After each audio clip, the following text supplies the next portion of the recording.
If you are in need of Spanish translation services, we have Lupita here to assist. Good afternoon. Buenas tardes. Si alguien necesita servicios de interpretación al español, hágame saber. Aquí estoy disponible. Gracias. Thank you, Lupita. On behalf of the board, we'd like to share a reminder regarding the process for public comments during regular board meetings. For each agendized action, discussion, or information-only item, the board will hear from staff, provide an opportunity for public comment, then hold a board discussion and a vote if necessary. Public comment on non-agendized items will be heard during item 6, and public comment on closed session items will be heard during item 9, before the board adjourns into closed session. Public comment is an opportunity for members of the public to comment on items on the board's agenda or otherwise within the board's jurisdiction. To help us organize public comment using this system, if you wish to provide public comment, please complete a speaker card located at the entrance to the meeting room and provide it to the executive assistant to the superintendent, Chantel Torres. Welcome, Chantel. Speaker cards for public comment will be accepted prior to the calling for the public comment portion of an agenda item. Item A, establish a quorum. For the record, and as stated on the posted agenda in accordance with the Brown Act, I announce that board member Rita Patel is participating in this meeting from a teleconference location at the following address: 19999 West Country Club Drive, Aventura, Florida 33180. I call the meeting to order at 5:33 p.m. and would like to now establish a quorum by roll call vote. Board President Matt Glazier, Yes. Board Clerk Sarah Hinz, Yes. Board Member Jake Odello, Yes. Board Member Jason Romensi, Yes. Board Member Rita Patel. Yes. May I receive a motion to adopt the agenda? I'll make a motion to adopt the agenda. I'll second. We will now call for a roll call vote, and we'll do a roll call vote for each agenda item and anything that requires a vote because Board Member Patel is remote, per accordance with the Brown Act. Board President Matt Glazier, Yes. Board Clerk Sarah Hinz, Yes. Board Member Jake Odello, Yes. Board Member Jason Romensi, Yes. Board Member Rita Patel. Yes. I notify the audience that the open session will be audio taped, broadcast, and recorded for the district's YouTube channel. For the Pledge of Allegiance, I choose Juliet. Please rise.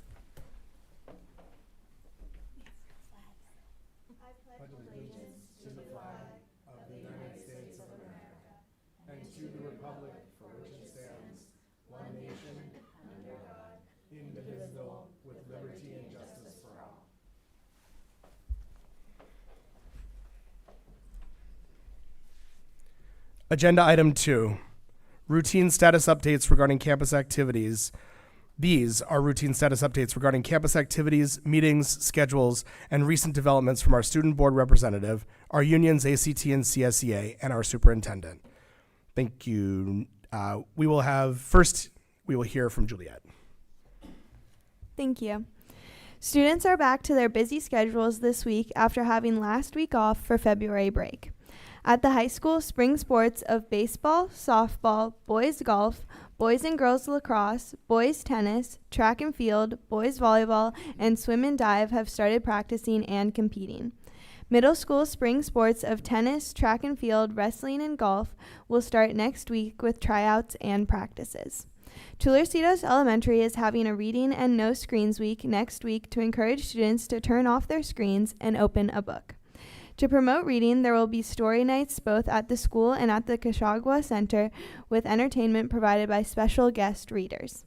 Students from Captain Cooper will go to the Monterey Fairgrounds next week for Farm Day, which is a hands-on educational experience where students learn about the agricultural industry and progressive ideas in agricultural science and technology.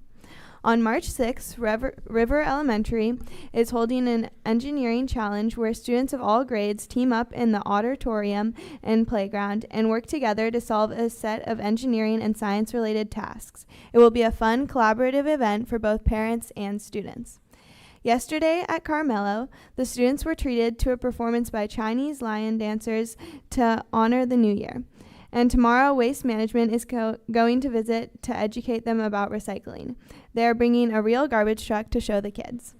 Carmel Unified students have also been representing the district in some very exciting competitions. The high school video students will be going all the way to Florida to compete this weekend in a broadcasting event where their videos and clips will be submitted for competition. Over break, our competition cheer team went to Las Vegas for the Jams Cheer and Dance National Competition, where they did a great job in the show cheer routine and took second place in sideline cheer. The mock trial team also succeeded in defending its 12th straight county title and qualifying for state. Girls basketball advanced to the second round playoffs in CCS, and the boys basketball team made it to the quarterfinals, where they lost in a close game last night to number 2 seed Menlo. 4 members of the wrestling team advanced to the CCS regionals: Sam Lopez, Skylar Madsen, Dominic Renansky, and Alexander Notohagen. In the CCS regionals, Skylar placed 4th, and Dominic and Alexander both placed 6th in their respective weight classes, qualifying them for CCS Masters.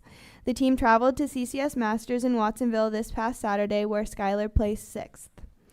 The district was also well represented in music by many of our middle and high school musicians who were chosen for CCS band, orchestra, and choral honor ensembles and performed at honors festivals, with several students winning scholarship awards. Our school's musical talent will be further showcased at the Singer-Songwriter Club band show this Friday in the theater at 7 and at the District Choral Festival coming up on March 10th at the Sunset Center. Thank you. Thank you, Juliet. Bill informed us that he will not be here, so there will be no ACT report. Moving on, CSEA. No report from CSEA. Thank you. Thanks for being here. Item 3, the consent calendar. Agenda item 3, the board may bundle a number of items and act upon them together. Oh. Totally. I didn't have your name. It was.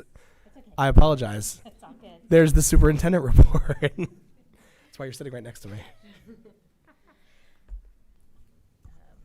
All right. Good evening, everyone. I just want to make a brief comment.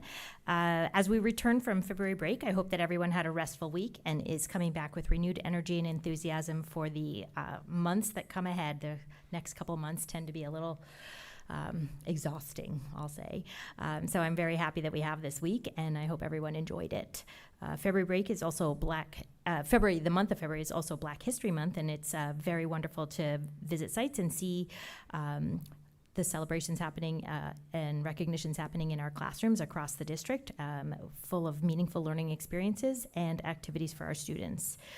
This time of year is when we're balancing the strong completion of the current school year while also preparing for next school year, which are 2 very important priorities. To that end, the cabinet team has begun meeting with site principals to start planning conversations about next year.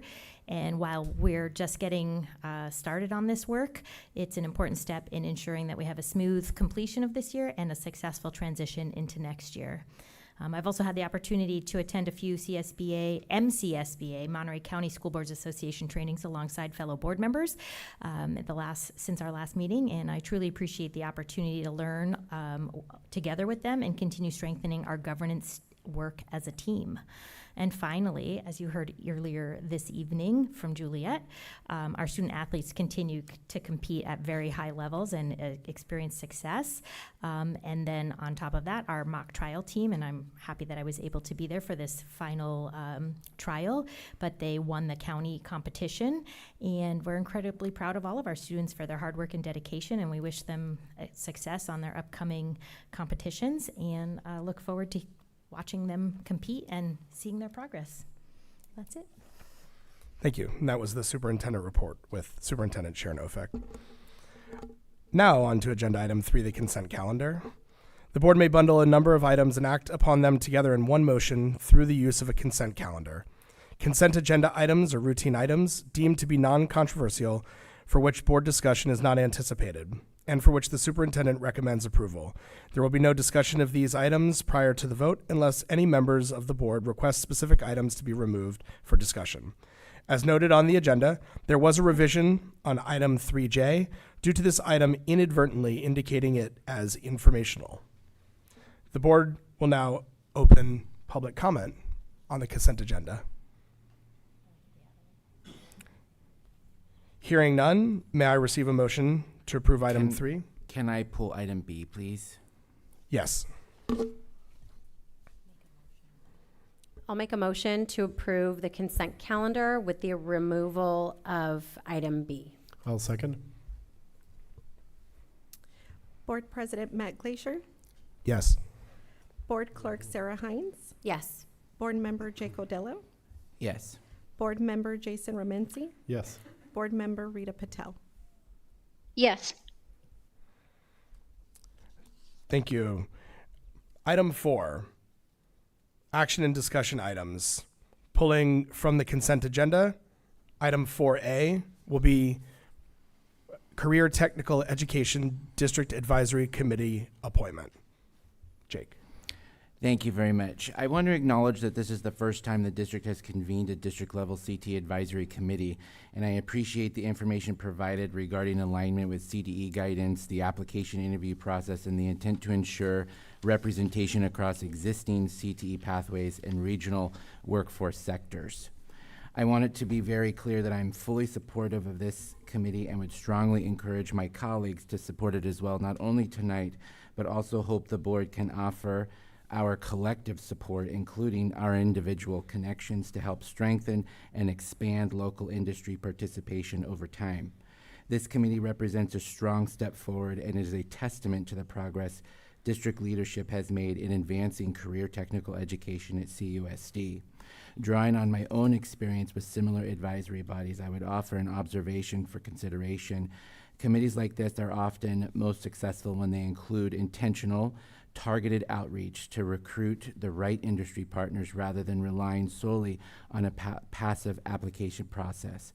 As this committee moves forward, I hope that it moves forward, I hope the advisory committee and district leadership will work together to consider the following: actively seeking representation from key local economic workforce sectors, include high school involvement from teachers through site administrators at both CHS and CVHS, establishing a committee leadership structure that specifically includes industry representatives, continually solicit feedback and assessment from stakeholder groups across the district, including board members, faculty and staff associations, district leadership, and the broader community.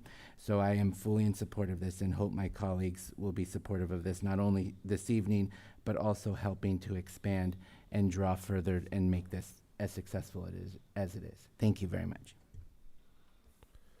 I would start with Rita on the phone. Are there any other comments on this agenda item? No comments. Thank you. I have no comments. Sarah? No. Juliet? Okay, I move. Can I entertain a motion to approve action item 4A, Career Technical Education District Advisory Committee appointment? So moved. I'll Second. Board President Matt Glazer, Yes. Board Clerk Sarah Hines, Yes. Board Member Jake Odello, Yes. Board Member Jason Romenzi, Yes. Board Member Rita Patel. Yes. Action item 4B. Sorry, I'm readjusting here. Agenda item 4B, advancement via individual determination, AVID program update. To hear a presentation from the AVID staff.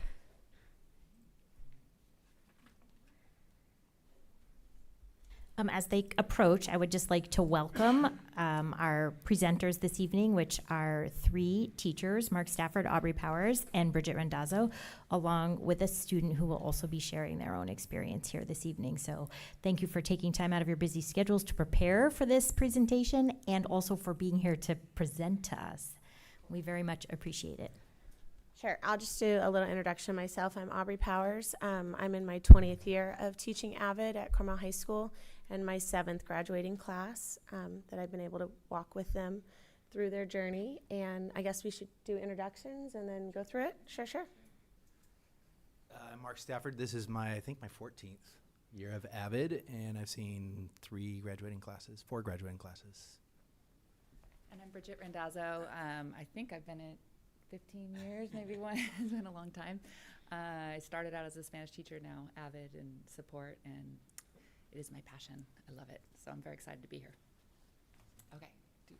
Want me to click, or is it Take it away, a yeah, clicker? you Okay, great. If it's, make I sure wasn't it's sure if it turned was- on the side though. Oh, it was on. Okay. Awesome. Okay. Okay. So to start off, AVID is a program we find. Oh, sorry. Not. It's important stuff. Thought I had a loud voice. AVID fits in seamlessly with this USD strategic plan and plans before this one as well. College readiness and equitable access are at the heart of AVID. Tonight you're going to hear specific examples about how everything we do and our outcomes, how they fit into both Focus Area 1 and Focus Area 2. Definitely with specific examples like of our A through G requirements, how we support students through that. Supporting students in rigor, building relationships. It's an inclusive environment that we provide at the high school. So what is AVID? An overview. AVID is an acronym, Advancement Via Individual Determination. It is an international program that was actually started in San Diego in 1980. It's in 47 states, 16 countries. 2.5 million students are currently in AVID programs across those places. It was founded on roots of equity with the purpose to provide academic support in a rigorous setting. Our AVID program supports our Carmel High School's college-going culture by ensuring students from underrepresented groups have support and access to all programs and academics and resources. AVID is a program too that was developed to help teach the hidden curriculum. What they call the hidden curriculum as the information that students need to apply to college, and it's information that most first-generation college students don't have. So we fill that role at the high school for our students. It is a program that's recognized by universities. When students fill out their applications for CSUs, UCs, and out-of-state public schools, there's often a box that you can check on those, definitely on CSUs and UCs, that say you were a part of the AVID program. And every tour and admissions presentation we've been on at different universities, they recognize the AVID program. They say it's a plus for them because they know the type of student they're getting. It's a student who's done their research, a student who has the academic skills to be successful in a college program. So I've got the next portion. There we go. So we have a target. AVID, as the national international program, has always had a target.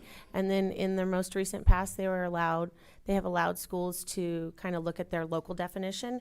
And so sometimes, I mean, we've always felt this, being in the program for 20 years, like sometimes people just need a place to land and find community, and oftentimes that's AVID for them. So we're targeting a lot of first-generation students who are looking to go to college. Like Bridget said, there's some things that you just don't know if your parents didn't go to college and they don't know where to direct you, and so we're trying to fill that gap for them in addition to what like our counseling staff does. But the hidden curriculum and the ways that you build those connections and the ways that you go about, having your resume ready to go and all of those things that you maybe just don't know if you haven't had a parent that's experienced those things before. Also, we're looking for students in a 2.0 to a 4.0 plus range. We put plus because a lot of our students end up being in that plus range, higher than a 4.0. One of our goals is to not only make sure that our students are A through G and college bound, but statistically, if students take one or more AP or honors class in high school, that helps with their college readiness. And so that often means that we've got students with higher than a 4.0 GPA. And then also just looking for underrepresented groups on campus or on college campuses. But then I think also within our community, much of our targeted look has been at the Latino population in Carmel. But then in the most recent past, I would say probably the last like 10 to 12 years, we've really tried to offer additional support and have more boys and males in our program, because that also seems to be a underrepresented group on college campuses, and to making sure that they have the support that they need and they have the guidance and the options to, be in an environment that prioritizes academics and prioritizes building some of those soft skills and those relationships to help with networking, but also to, finding jobs and asking questions and those kind of things. Daily routines. So we offer tutorials, study groups as students get older. So my seniors can form their own study groups and make their own study guides. We really think that that's an important component of getting them ready for college, because that's going to be their next steps of things that they have to do on their own. Wicker is kind of the foundation of our program: writing, inquiry, collaboration, organization, and reading. And so I have freshmen and I have seniors, and so I'm on both ends of the spectrum. And the organization part is the major key for our ninth graders.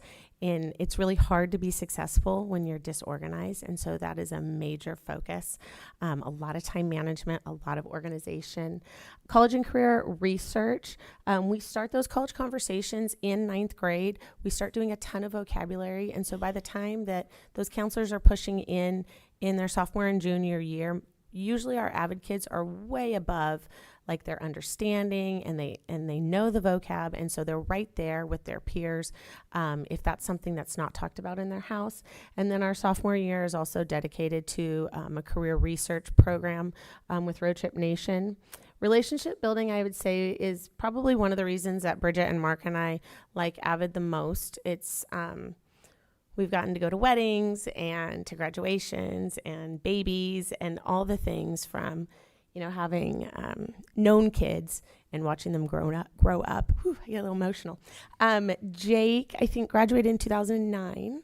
So Jake's graduating class was my first AVID class.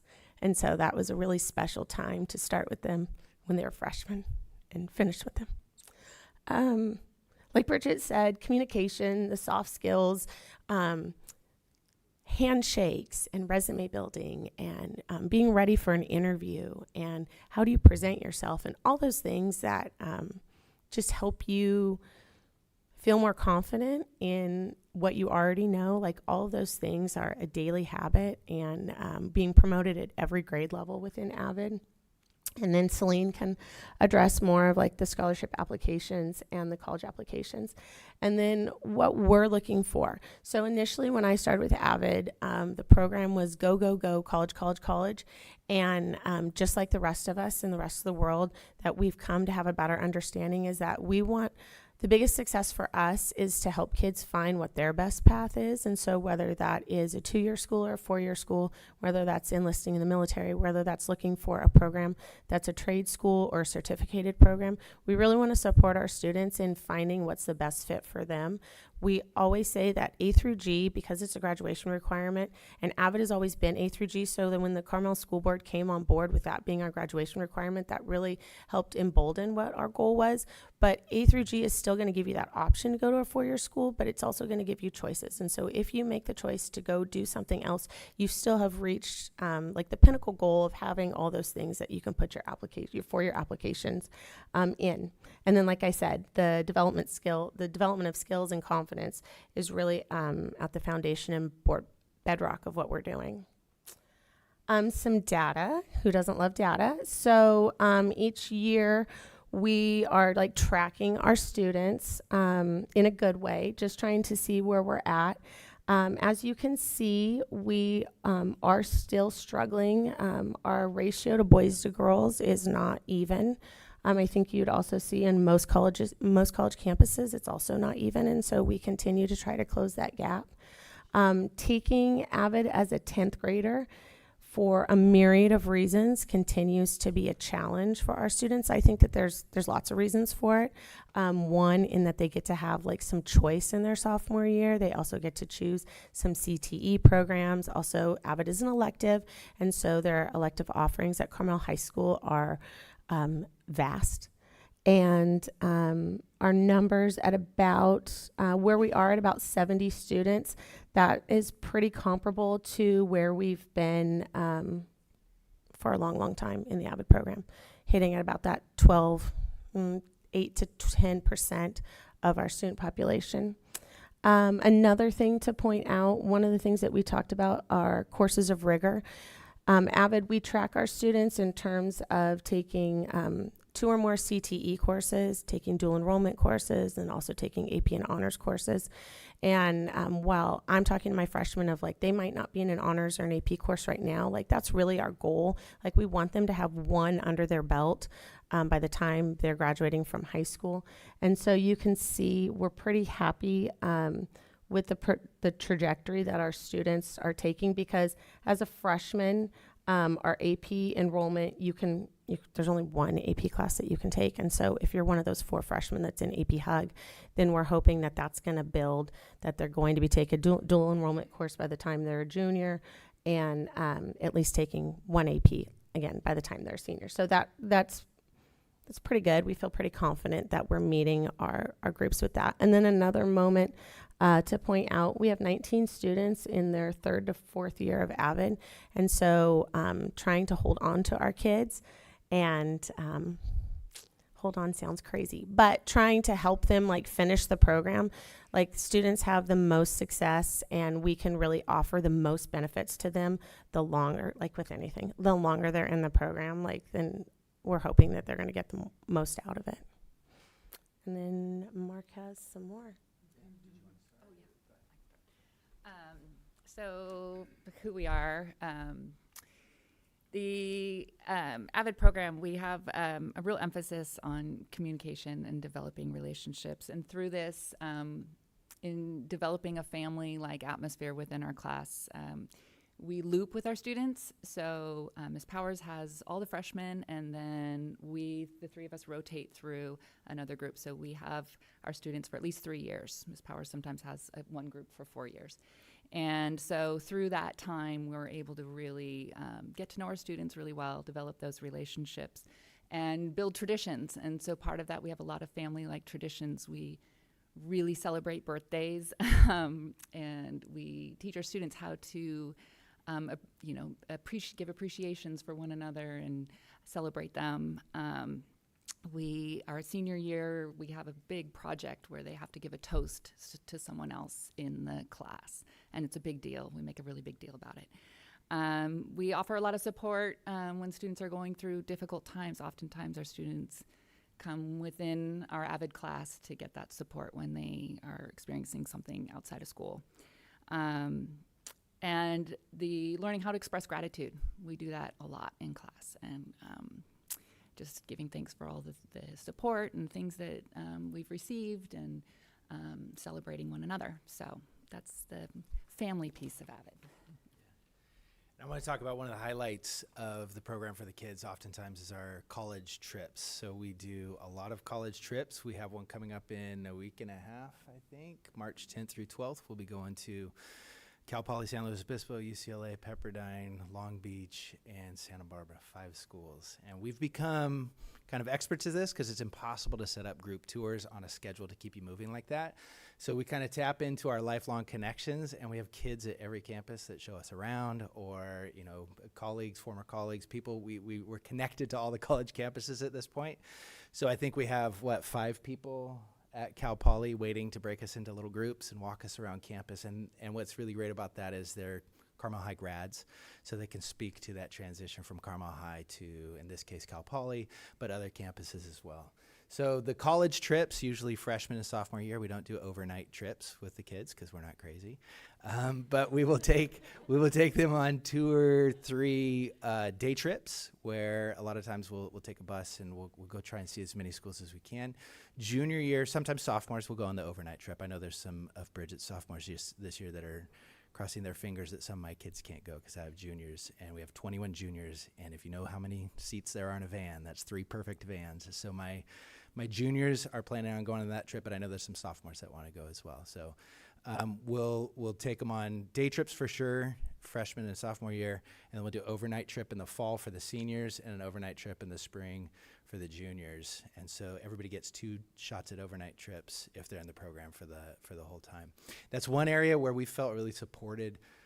Ever since we've been in this program, we go to AVID trainings and people are like, how do we get funding? We got to do fundraising. We got to do this, because college trips are a huge part of the AVID program, because it makes college and life after high school real for the students, right? They can then see themselves on a college campus where maybe they weren't able to do that before. So the college trips are not just fun, but also kind of an inspiration. It's amazing how many kids come back and will say, like, I loved it or I hated it.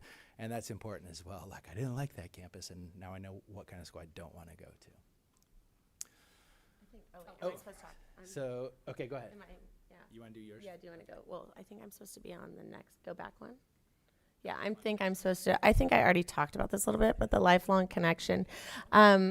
Right now in my freshman class, I have a couple students who are very proud that their sisters have been in our AVID classes. And so we do have legacy students, lots of siblings, lots of cousins. There is a connectiveness, and it's kind of funny when, like, I've had one family, 3 kids, somehow they've all been on my schedule. And so sometimes that happens. And teachers work as a support person. A lot of times, we're the outreach for those students, connecting them to other teachers. And we, again, this is all a work in progress. So the goal is obviously always to have the student go talk to the teacher about something. And then sometimes you're just not there. You're not able to do that as a kid. And so we're their person. And then the looping with the students. So Celine is going to talk. I've gotten to loop with Celine's class. And I had Mark's class and I had Bridget's class when they were 9th graders. And so I get to onboard them, and then sometimes I get to hand them off. But this year, since my class is graduating, my freshmen become my sophomore, junior, seniors. And so it's a unique kind of experience as a teacher to, get to see them become 14 and 18 at the end of their journey.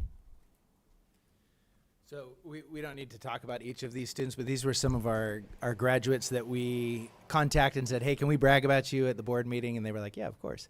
So from various classes, we've had just an idea. You can see on the PowerPoint some of the things they're achieving and some of the successes that they've had outside. Because we also view AVID success as like, what do they do after Carmel High? Graduation isn't the goal. It's finding them the next steps as well. So. Yeah, I mean, I think I have the first doctor. So Dr. Emma's mine. I didn't have anything to do with it. But so yeah, I mean, I think the connection, kids are always super helpful, and they want to reach out, like Mark said. I mean, our Carmel High School students are super helpful. I think we have a strong alumni network that is a diaspora that we're just like disconnected. But, whenever we need to call in a favor, everybody is willing to be there and offer the support. And Emma said, if you need me to talk to them, I can Zoom. I can share what's going on. And so it's been super fun to be able to check in with her dad at Safeway to see like how everything's going. So that's mine. Yeah, well, sure. Yeah, so Daisy's in her second year at UC Davis studying animal science. Had a really we were up there in the fall, got to talk to her. She won the Tyler Fellowship, amazing student who probably wouldn't have seen herself at UC Davis until she could see herself at UC Davis. So she's doing a great job. One of the things I'm most proud of is she like bombed a chemistry class and then was like, I know what to do. And she figured out how to get through it, and she's doing it, and she retook it, and she's doing great. So yeah, excited for her. And Azucena and Giovanna are sisters that I got to have back-to-back in AVID. Azucena graduated a year early so she could attend Cal Poly.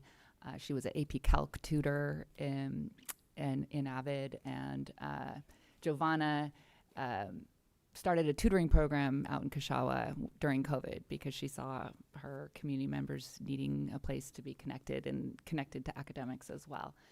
So we get to see both of them in a couple weeks too when we hit Cal Poly. So I think now Celine's going to come talk. We've been talking a lot.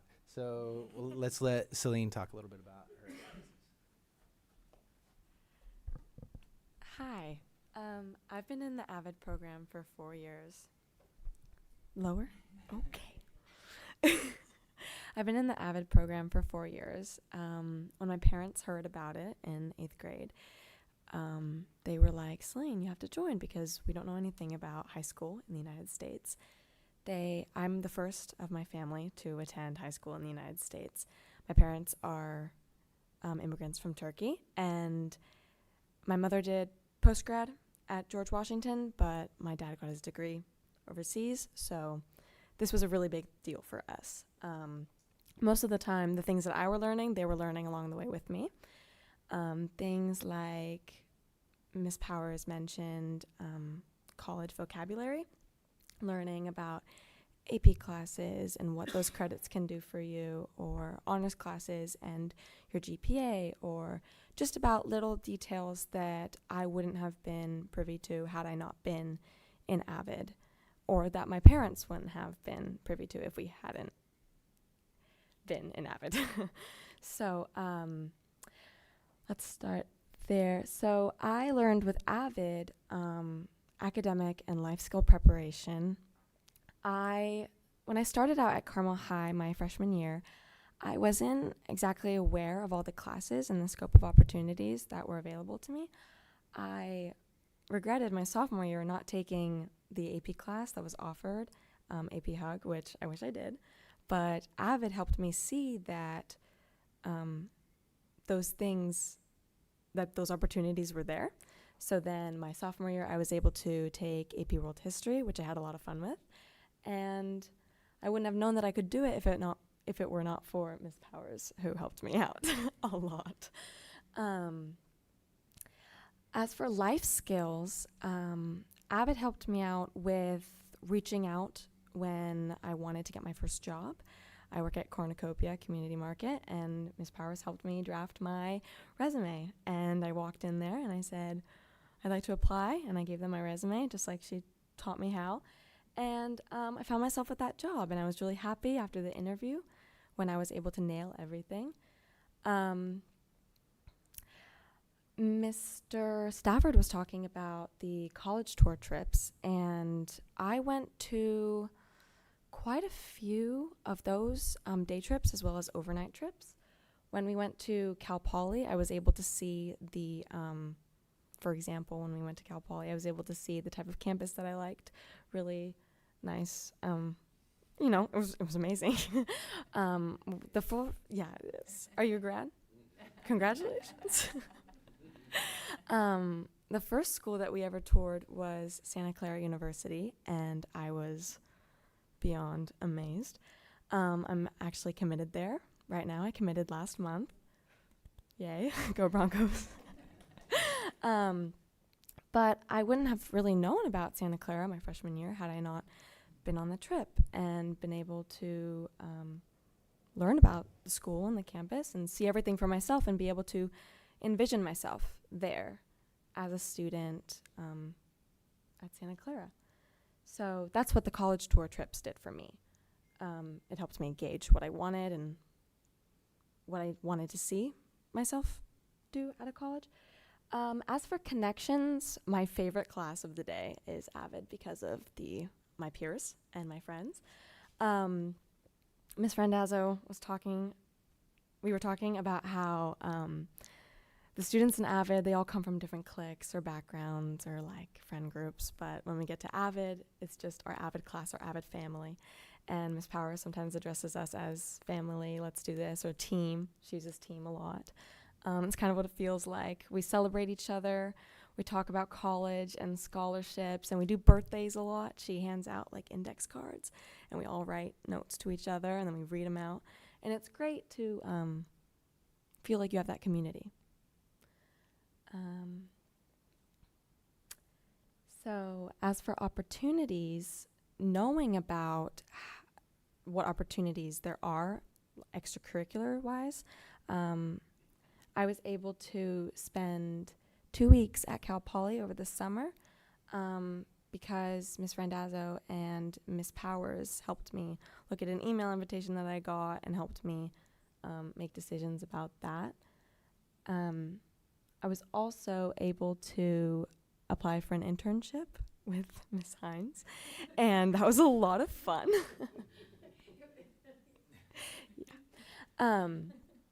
And I wouldn't have known about being able to do that had I not been an AVID and had it not be suggested to me that it's good to get some experience before deciding what you want to major in and what what career path to take. So I think that's all from me. Yeah, of course.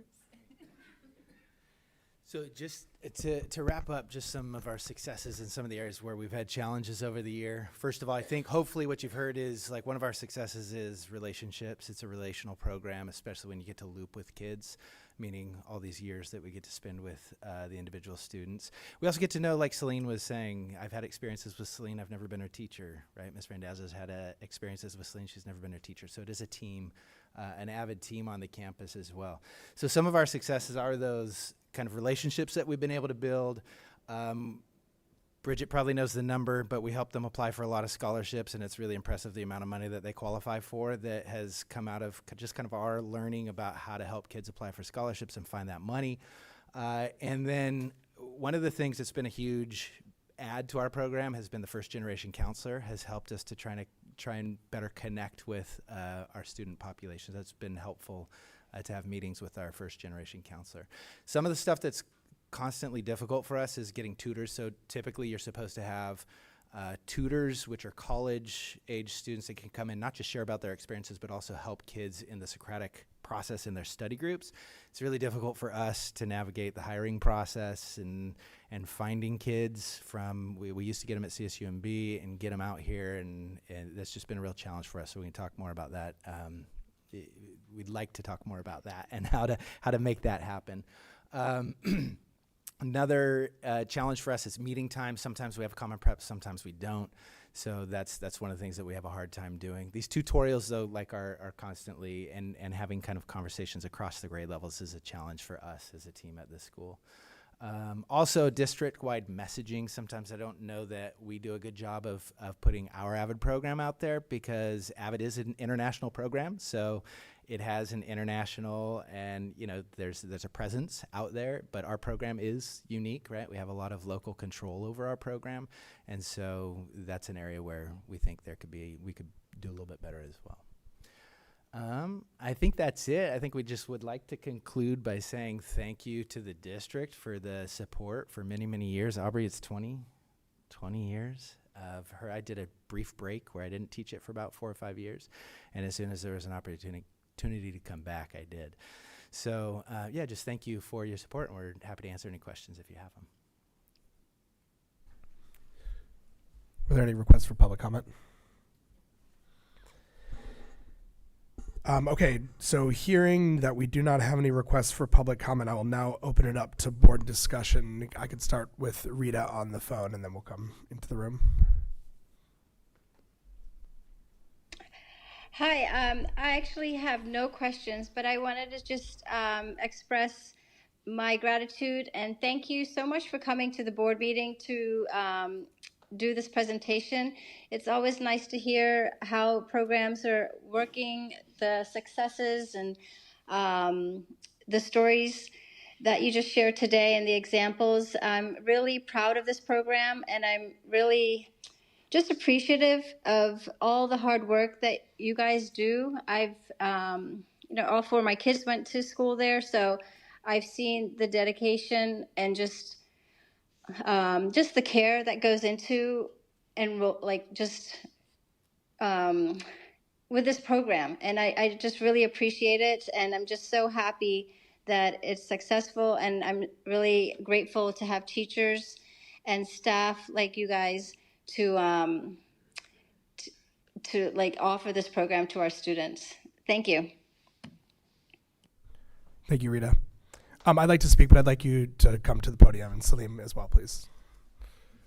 Because I want to echo what Rita said, but I want to speak really clearly and directly about the importance of what I just got from you and what this program is, and the direct impact in that we get a lot of information. We get a lot of stuff on paper. We do a lot of work to understand the governance of the district. But when we come down to the level, to the street level, to the kid level, to the student outcome level, and I see the 3 of you and student up here and present to us with such genuine care and interest and drive, it gives me juice in what my role is here. Thank you for the inspiration. Thank you for teaching relationships. Thank you for teaching generosity and showing up with genuine care for the children of this district. You are models for what we can do at so many different levels. And I'm moved beyond my words for what you've shared today. Thank you. Thank you. Jason.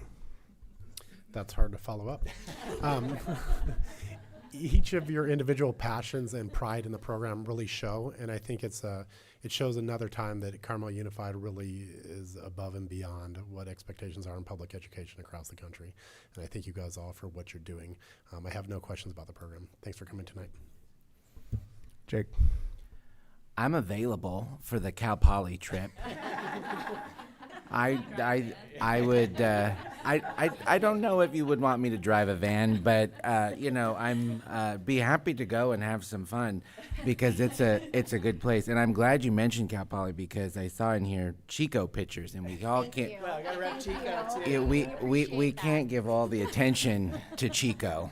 It's a great place, but, anyway, I think it was great and I have all the same comments. Actually, I do have a question. Do the college trips that you do, does that include visiting community colleges as well?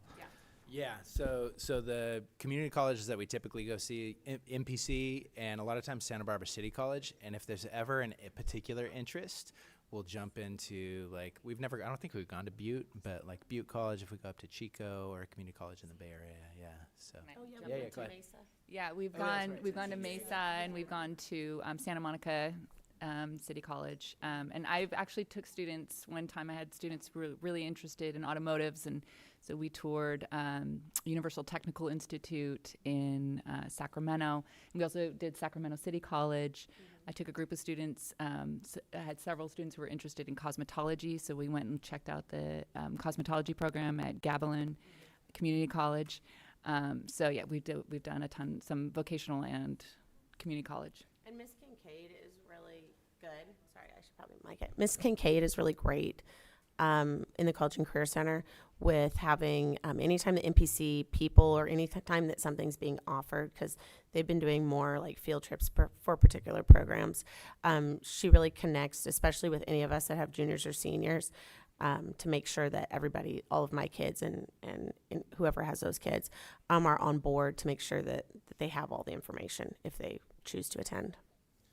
Along those lines too, like guest speakers, we didn't really talk about guest speakers, but we'll have guest speakers come in, and we've talked about the idea of like having a guest speaker come in one day and then going to their place of business the next day. So that's another thing. If you have connections, you want to email us. You're like, hey, this person would be a great guest I'm available speaker. for that too.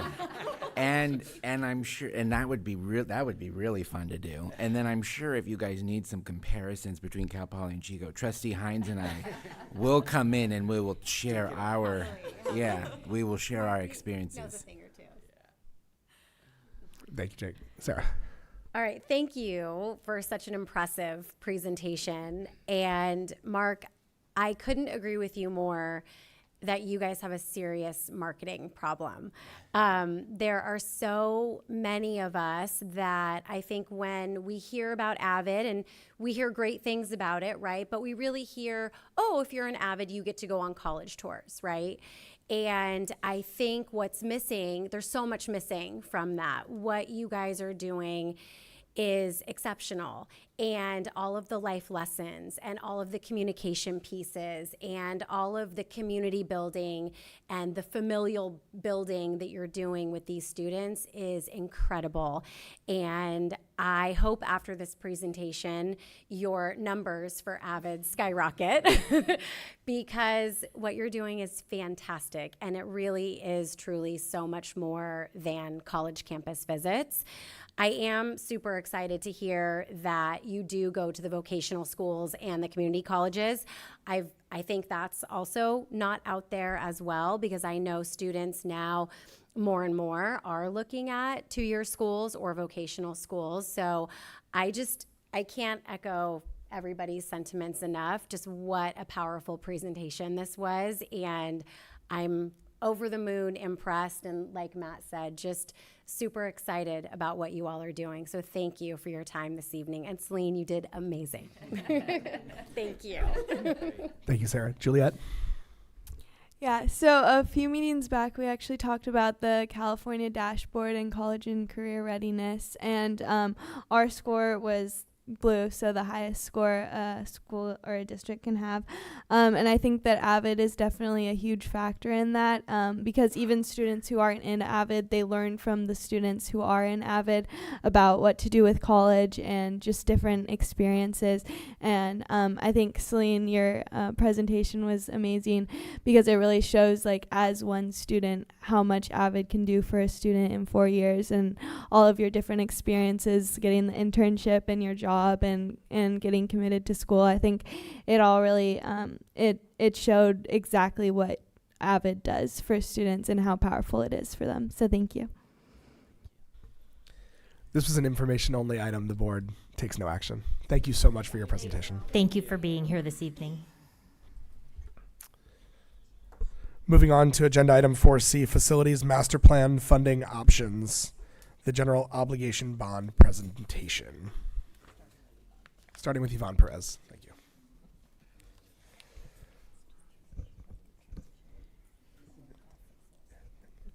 you. Good evening. I'd like to take just a couple of minutes tonight to introduce our presenter, Shin Green with East Shore Consulting. Mr. Green has served as the District Security and Exchange Commission, also SAC, registered municipal advisor since 2016. During that time, his company and he have assisted the district in refinancing our outstanding bonds to reduce taxpayer costs, and also to ensure that every year we maintain our compliance with state and federal disclosure requirements. And he also participated in the development of the facilities master plan that was completed in 2019. So their experience in Monterey County and throughout California, combined with decades of expertise in school facilities finance, ensures that they are well positioned to provide tonight's overview. And so with that, I'd like to turn the time over to Mr. Green. Thank you. Thank you for that introduction, Yvonne. I am Shin Green of East Shore Consulting, and really tonight we just want to provide education and kind of background on general obligation bonds, sometimes called GO bonds, sometimes called GO bonds. They're all one and the same. But really our objectives tonight are to make sure that we kind of have a good understanding of what the function and role of these bonds are, explain the different ways that we approve those bonds. There's kind of two pathways, Prop 39 and 46. Talk about the accountability measures that protect taxpayers that are inherent in those bonds. Also recognize your history with bonds, which has been really rather stellar and really great with regard to fiscal performance.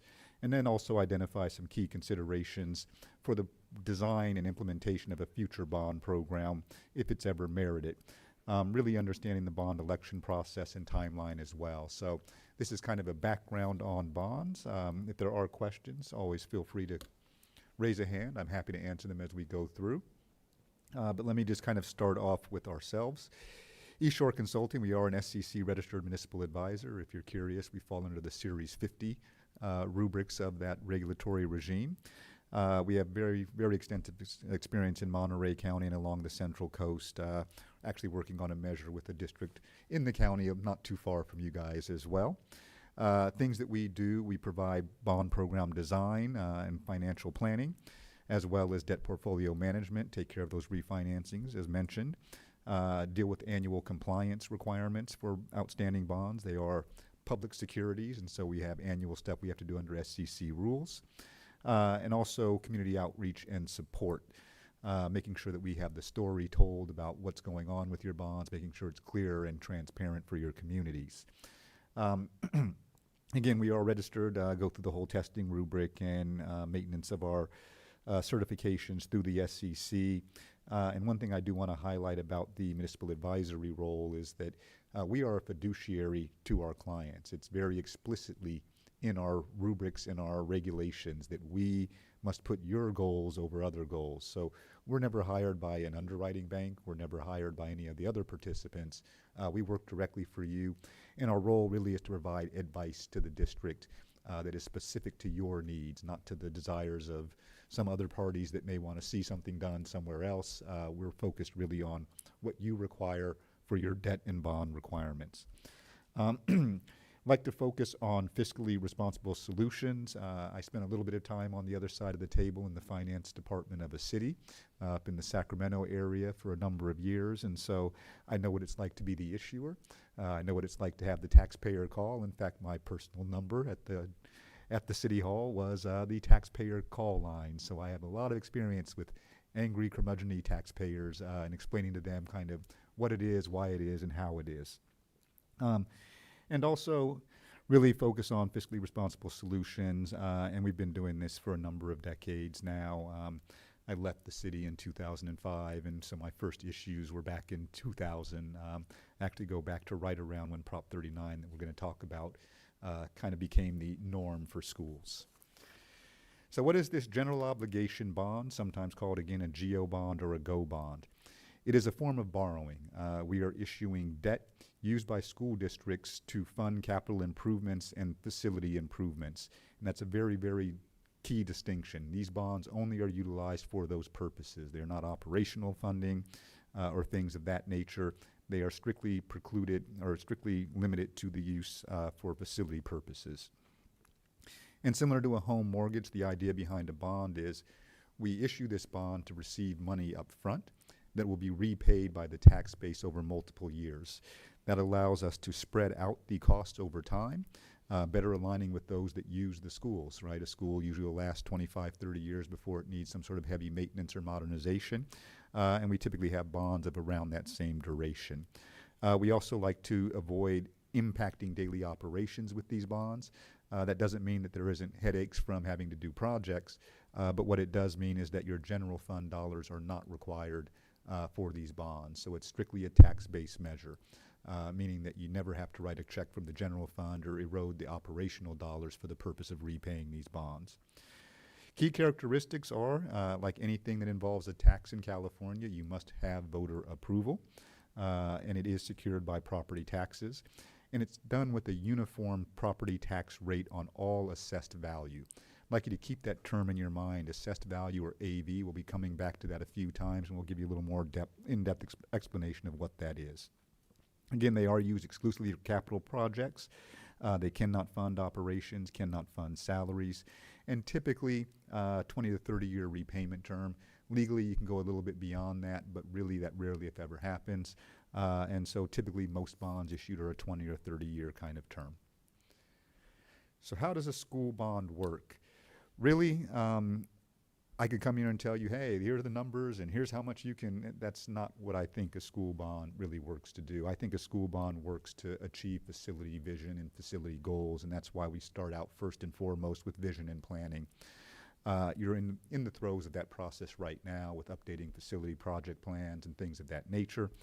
But the district really should identify its facility needs and develop a comprehensive plan to achieve those needs and those projects. As you start to do projects, you realize you can't do everything at once. You got to have, a limited window of time where you have maybe a summer to get a project done. You don't want to interrupt the normal school flow. And so really vision and planning is a very important part of it.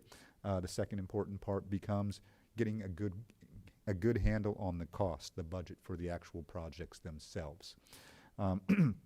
Estimating those project costs will oftentimes lead most districts to discovering that the list of projects costs more than the resources that are available. That's usually the case in most districts, and so it becomes key to also prioritize those projects, figure out what should be done first. And oftentimes in that process, because this is a voter-approved measure, you want to get that community feedback and see what resonates with your voters as well, helping them shape the priorities as well as your school community. It does, again, 3, take voter approval. Communities will vote on any bond measure and authorize that borrowing. And it's important to remember that voters are not all parents. There are some folks who are outside of the school community. Maybe they're seniors, maybe they don't have kids, but they are voters. And so you'll be asking all of your community, not just your school community, to see this vision and approve it. So it is important to make sure you get that voter approval and engage that broader community of voters. If you get that approval from them, you're off to the races. You issue bonds. That is a process where they are sold in the public market. That's one of the things that we do and monitor and keep an eye on and make sure that you're getting a good deal. And then it gets down to the brass tacks of implementing those projects, using those funds to actually achieve what you've told people you'll do. And once that is done, you get to repay the bonds, and that's really done through the county and a levy of tax, and we'll get into more details on that here momentarily. Let's first talk about the two pathways for bonds for a school district. We have what we colloquially call the old way, Prop 46, and the new way, Prop 39. Tells you my age because the new way was approved in 2000, so that's the new way. But Prop 46 takes a 2/3 approval, as do most tax measures in California. Thanks to a lot of work by Jack O'Connell, State Superintendent of Public Instruction at the time, Prop 39 was approved by California voters to allow a pathway for schools to achieve a GO bond with just 55% approval. So it brings down that approval threshold and has been very, very beneficial to districts with difficult demographics to get bonds approved. But with those reduced approval rates or approval requirements at 55%, there are some limitations put in place. One of them is the tax rate limit, and it's $60 per 100,000 of that assessed value or AV. And that is for unified schools under Prop 39. If you were a separate elementary school, as you have in some of the South County area, it would be $30 for a high school or $30 for an elementary. As a combined unified, you're allowed the $60. The permitted uses are construction, modernization, and technology implementation. The one interesting nuance of Prop 39, and I asked Jack O'Connell about this and got the full story, was that equipment and furnishing was added into Prop 39. Not on purpose, just the language that they lifted had that in it, and so it carried over, and that's one additional thing you can do with Prop 39 bonds that is not technically allowable under Prop 46. There are additional accountability measures. 46 doesn't really carry many of those requirements, but you do an annual audit oversight committee and have to have a detailed project list for a Prop 39 measure. And most common choice by school districts, by far, Prop 39. Rarely is there a good reason for going Prop 46 unless you're doing something that sometimes you'll see them done for things that are outside of the normal school zone, sort of things like housing projects, things of that nature. But for school improvement purposes, Prop 39 is pretty much the de facto way everyone goes. What can bond funds support? Well, the allowed uses, we've talked about some of these, new school construction, modernizing, renovating, including deferred maintenance, health and safety improvements, technology and infrastructure upgrades, classroom equipment and furniture under Prop 39, ADA compliance, accessibility requirements, which are generally going to be placed upon any school project when you submit them to the state for approval, energy efficiency projects, site acquisition, athletic facilities, all the things you would think of as being part of a school. The prohibited uses, can't use them for salaries, administrative or teacher. Can't be used for day-to-day operations, really to be avoided for routine maintenance activities. So deferred maintenance, but is okay, but routine maintenance, not so much. Does not fund textbooks or curriculum, and really cannot be used as a source to repay alternate debt. You have refundings where you replace a bond with a bond, but you can't take, say, a lease for something else and then suddenly pay it off with a GO bond. So that's kind of the rubrics of what can be supported. Let's get into this concept of what supports the bond itself, which is really property taxes. And here we're going to talk sort of a little bit about AV. And what we talk about tax rates for bonds, we're generally talking about a rate per $100,000 of AV. So that is the assessed value. The assessed value is the same value as determined by Prop 13. So it's the same value that your 1% property tax levy is on your tax bills that you would receive each year. That value is typically lower than market value, and under Prop 13 rules, can only go up by 2% a year. That's the value that only goes up by 2% a year until the property is sold. Doesn't mean that your macro tax base is constrained that way, but each individual taxpayer who owns a property until they sell it cannot see that assessed value go up by more than 2% in a given year. So it limits how quickly their taxation might grow. And so that assessed value is an important concept because, again, oftentimes in communities like this, you may have a market value that could be substantially higher than your assessed value. I know my grandmother's place in Santa Monica, I always like to think of, purchased back in the 60s, enrolled at $60,000, and that's a multi-million-dollar property. It's actually worth more if you burn it down, is the joke that we have, because it should be an empty lot. So that being said, assessed value and market value can diverge, and your older, more sensitive voters really need to understand that, you know, properties that they've held for a long time will be taxed at that lower valuation because they don't grow as fast.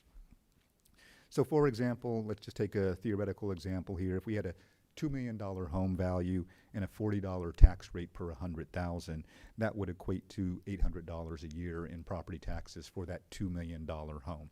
If it was a $100,000 home, it would be a $40 tax rate. And so that's just important to keep that in mind, that the experience of the tax itself by each individual taxpayer will be based upon their home value or their property value, not necessarily the market value of that individual property. There are transparency requirements and accountability, and voters do receive an estimate of the tax rates before they vote. That is one of the things that's legally required within the resolution that authorizes a bond measure. Actual rates are actually calculated each year, and that's what appears on the property tax bill and what each individual pays. And again, there is a Citizens Oversight Committee that monitors the expenditure of any Prop 39 bond funds. I would note that over the years, some of these accountability measures are applied to broader projects as well, including Prop 46 bonds. A lot of them have just become the norm in most communities, and people expect to see that whether you're going Prop 39 or not. So Oversight Committee is a very common thing to see in many of these bond measures, even when it's not Prop 39. I think we've talked about the assessed value information here on the side, but do want to highlight that if we have a fixed amount and we set these bonds and we're borrowing up front, we project how the tax base will grow in the future. And as long as we use conservative assumptions on how your tax base will grow, in theory your tax rates can go down as the tax base grows faster than what we would assume. And we always encourage that. It's always an easier story to tell people, we told you $30, it's at 28, versus it being at 32 when you told them 30. So always want to do conservative projections on that. And important to keep in mind that all taxable properties within the boundaries of the district are subject to this taxation. Very quickly, want to talk about the history for the district with its bonds. This is not, a GEO bond is not something foreign to the district. It's been done twice before, once in 2000 and again in 2005, authorizing a total of $41.5 million. All of those bonds have been issued. All those projects have been done back in the mid-2000s. I believe the last bond was issued around 2008, 2009 from the second authorization. And where viable, we have refinanced all of those bonds as well to reduce the obligation to taxpayers. So we take what was issued originally, very similar to a home mortgage. You pay it for 15 years on a 30-year mortgage. Suddenly you have a shorter duration. You can flip it to that 15-year mortgage at that lower interest rate. Same sort of activity we do with bond refinancing, and that's all been done. You do have one opportunity coming up, but under current interest rate environment, it's not saving any money. We don't do refundings to not save money. So if it does become viable, we may bring that back in the future, but nothing to talk about here today. Your current tax rate is $10.03 per 100,000. In a vacuum, that may not mean much, but I do want to highlight that your voters were provided estimates for the original two measures that totaled $29.43. So our tax rates, because of strong tax base growth, as we talked about, have gone down over time, and today they sit at roughly a third of what voters were estimated. I would also like to highlight one of the reasons why you've been able to achieve that is you have the highest possible rating from rating agencies, the AAA rating. There is nothing higher than that. No such thing as a AAA plus. You are at the top of the scale. How do you end up at the top of the scale? Very strong tax base, very good fiscal management over the years. You've been recognized by Standard & Poor's and other rating agencies as doing a good job with your finances, positive interim certifications, quality balanced budgets, good fiscal planning and projections into the future, so that you're really on top of things, and it's been that way for a number of years. So keep doing the good work that you're doing on budget and interim to make sure that you maintain that AAA rating. Just as with any sort of credit activity, the higher your rating, the lower your borrowing costs will be. And it gets no better than AAA. In fact, AAA school district bonds will generally be preferable to even federal government bonds in many circles because the federal government does not have a AAA rating. So that's some of the history for the district. A couple more highlights on that. There are some things coming up to make note of. Your election of 2000, the first general obligation bond measure, actually fully matures in 2026. That will be dropping off of the tax roll, reducing the rate by about 43%. Your other bond measure, this election of 2005, matures in 2033. So we are approaching kind of the last handful of years of repayment of your prior obligations.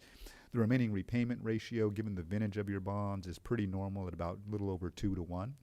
It's about $1 and change of interest for every dollar borrowed. Keep in mind your bonds were issued in the early 2000s. I know not everyone remembers that time frame, but we used to live in a higher interest rate environment back then. Back when you could go to a bank and maybe even get 5% on a savings. It's not like that anymore. All the potential refinancings have been completed. You've done your fiduciary duty as a district to save your taxpayers money every opportunity you have, and so there are none of those available.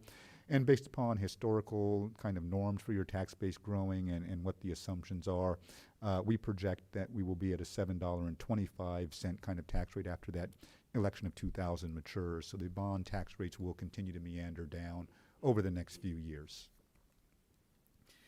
In terms of what's been growing the tax base and why this assessed value or AV matters, again, all things being equal, a bigger tax base means a lower tax rate. So if we were to issue $100 million bonds for a district like yours that has a big tax base, it might be, let's say, a $60 rate. This is just pulling numbers out.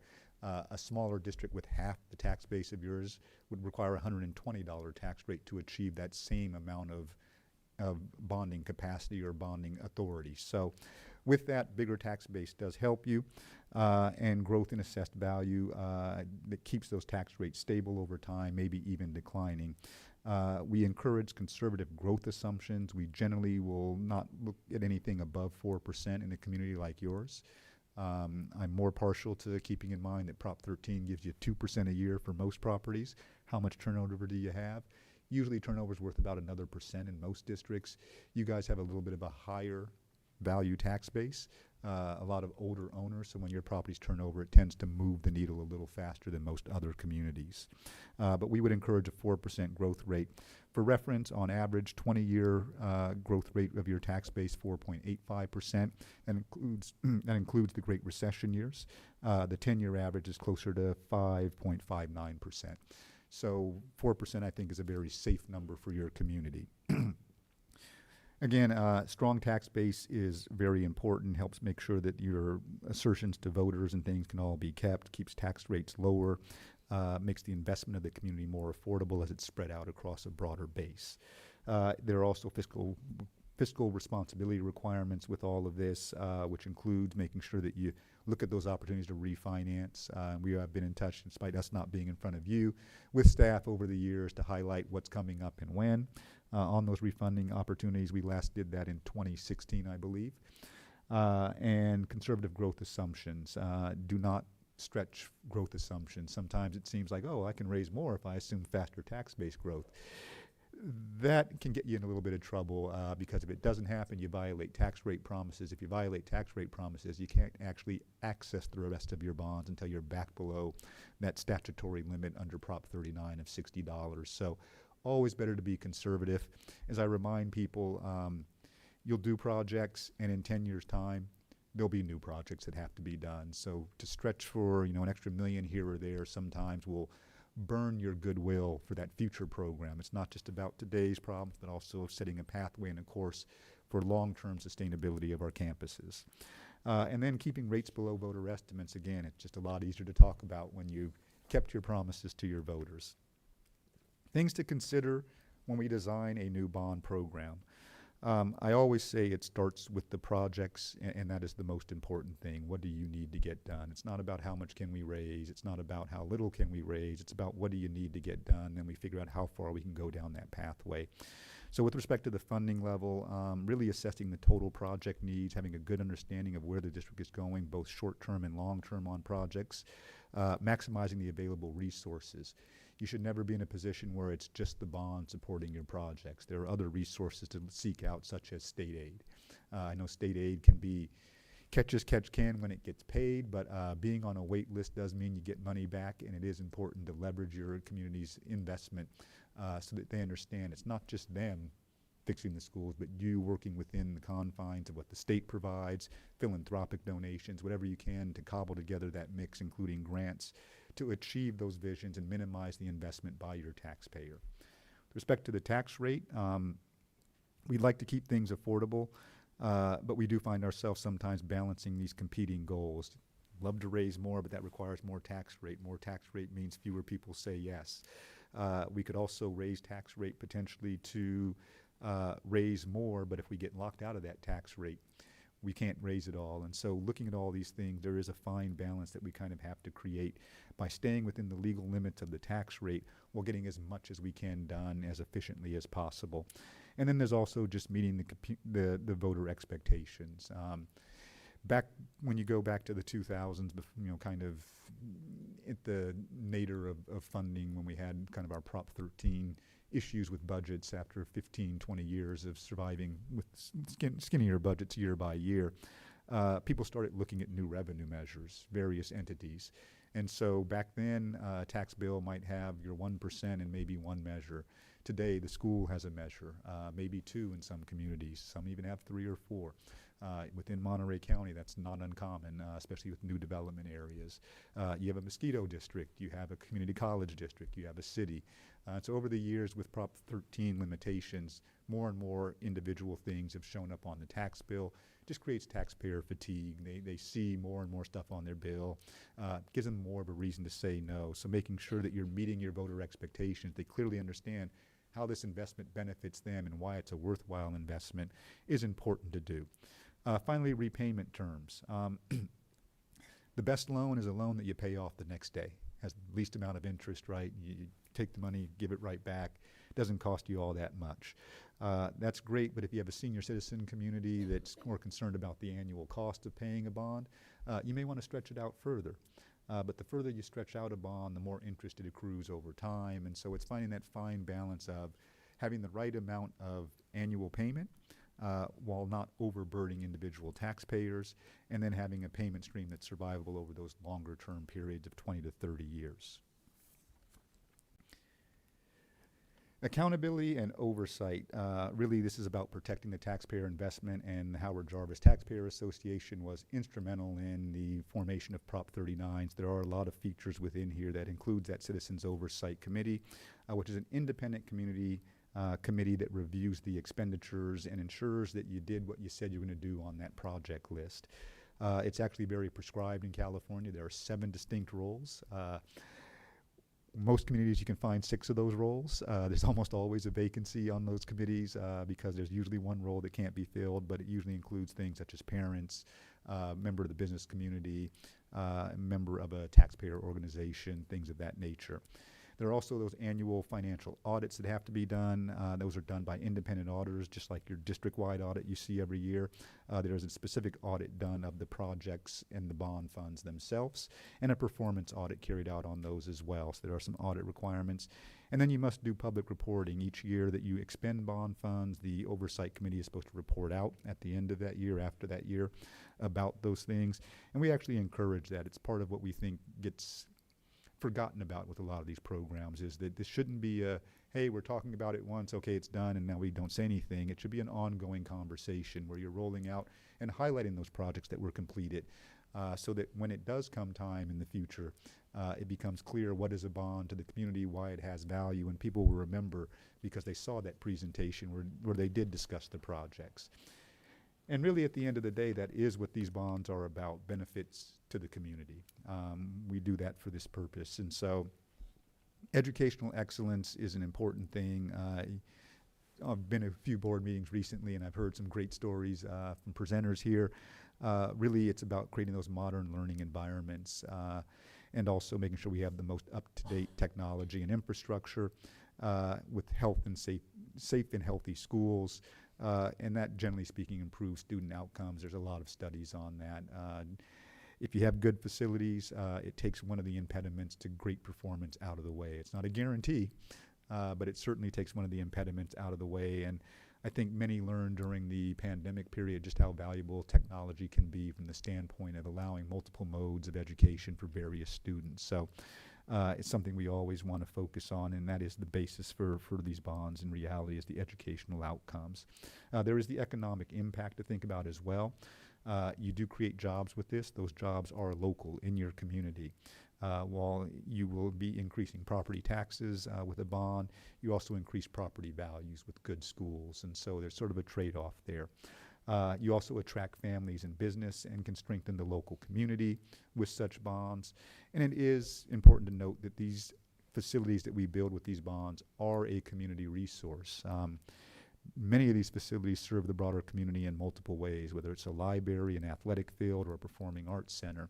Indeed, all of our campuses in California, and one of the reasons why they go through the Department of State Architect is that they serve as shelters in the event of triage. In many communities where you don't have a lot of robust government facilities in more rural areas, your schools tend to be the nexus and focus of community life in those places. So very important to highlight that and keep those in good shape and remind the folks who may be reticent because, oh, I don't have kids in school. Yeah, but you do use it for this purpose. You know, it's where your little league happens to go to play their games, or it's where the pickleball game is, or it's where the seniors play bingo in the multi-purpose room. These are all things that are common in a lot of communities that use school facilities. So it's not just an investment in the educational side of things, but an investment in the community as a whole. And when done right, those investments last for decades, if not longer. Very quickly here, just about process. A lot of this, again, as a tax measure, as a bond measure, is going to be community engagement. And it's not just your school community, again, you got to think about, but the broader community as well, and how these facilities fit in and really highlight your story and explain why the need is there and what the priorities are to the community. And listen, because sometimes community priorities can be a little different than what your school community may think, and making sure that you find that right balance of the two.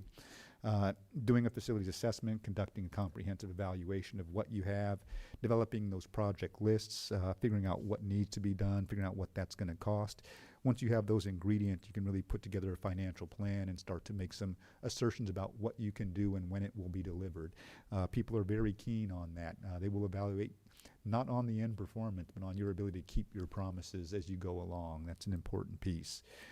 If you get all these package of things together and have a decent kind of concept of a measure, it's usually approved by a board resolution.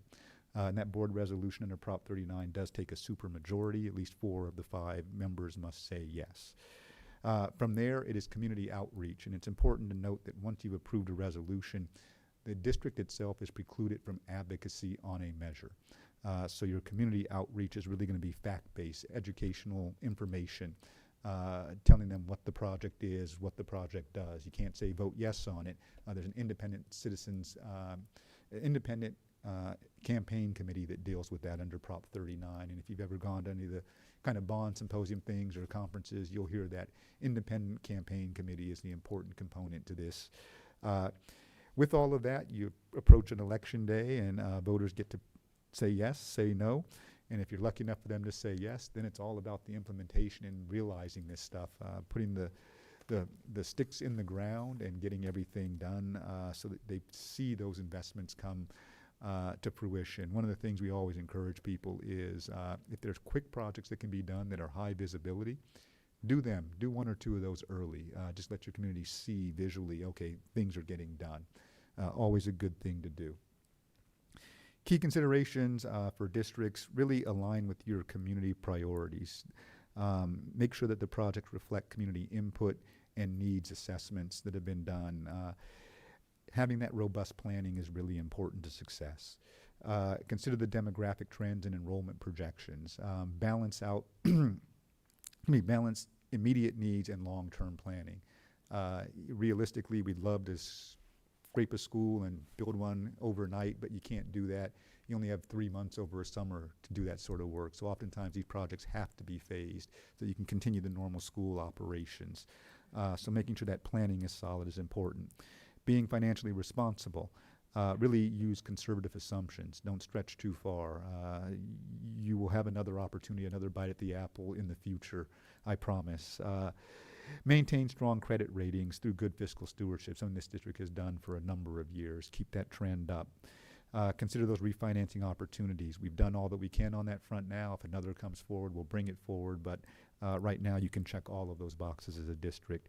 And then transparent communication, really providing clear and accessible information to your voters, making sure that you are thorough with or making sure that you provide updates throughout your project implementation, and building trust and maintaining trust with the community by consistent accountability, really kind of showing and proving.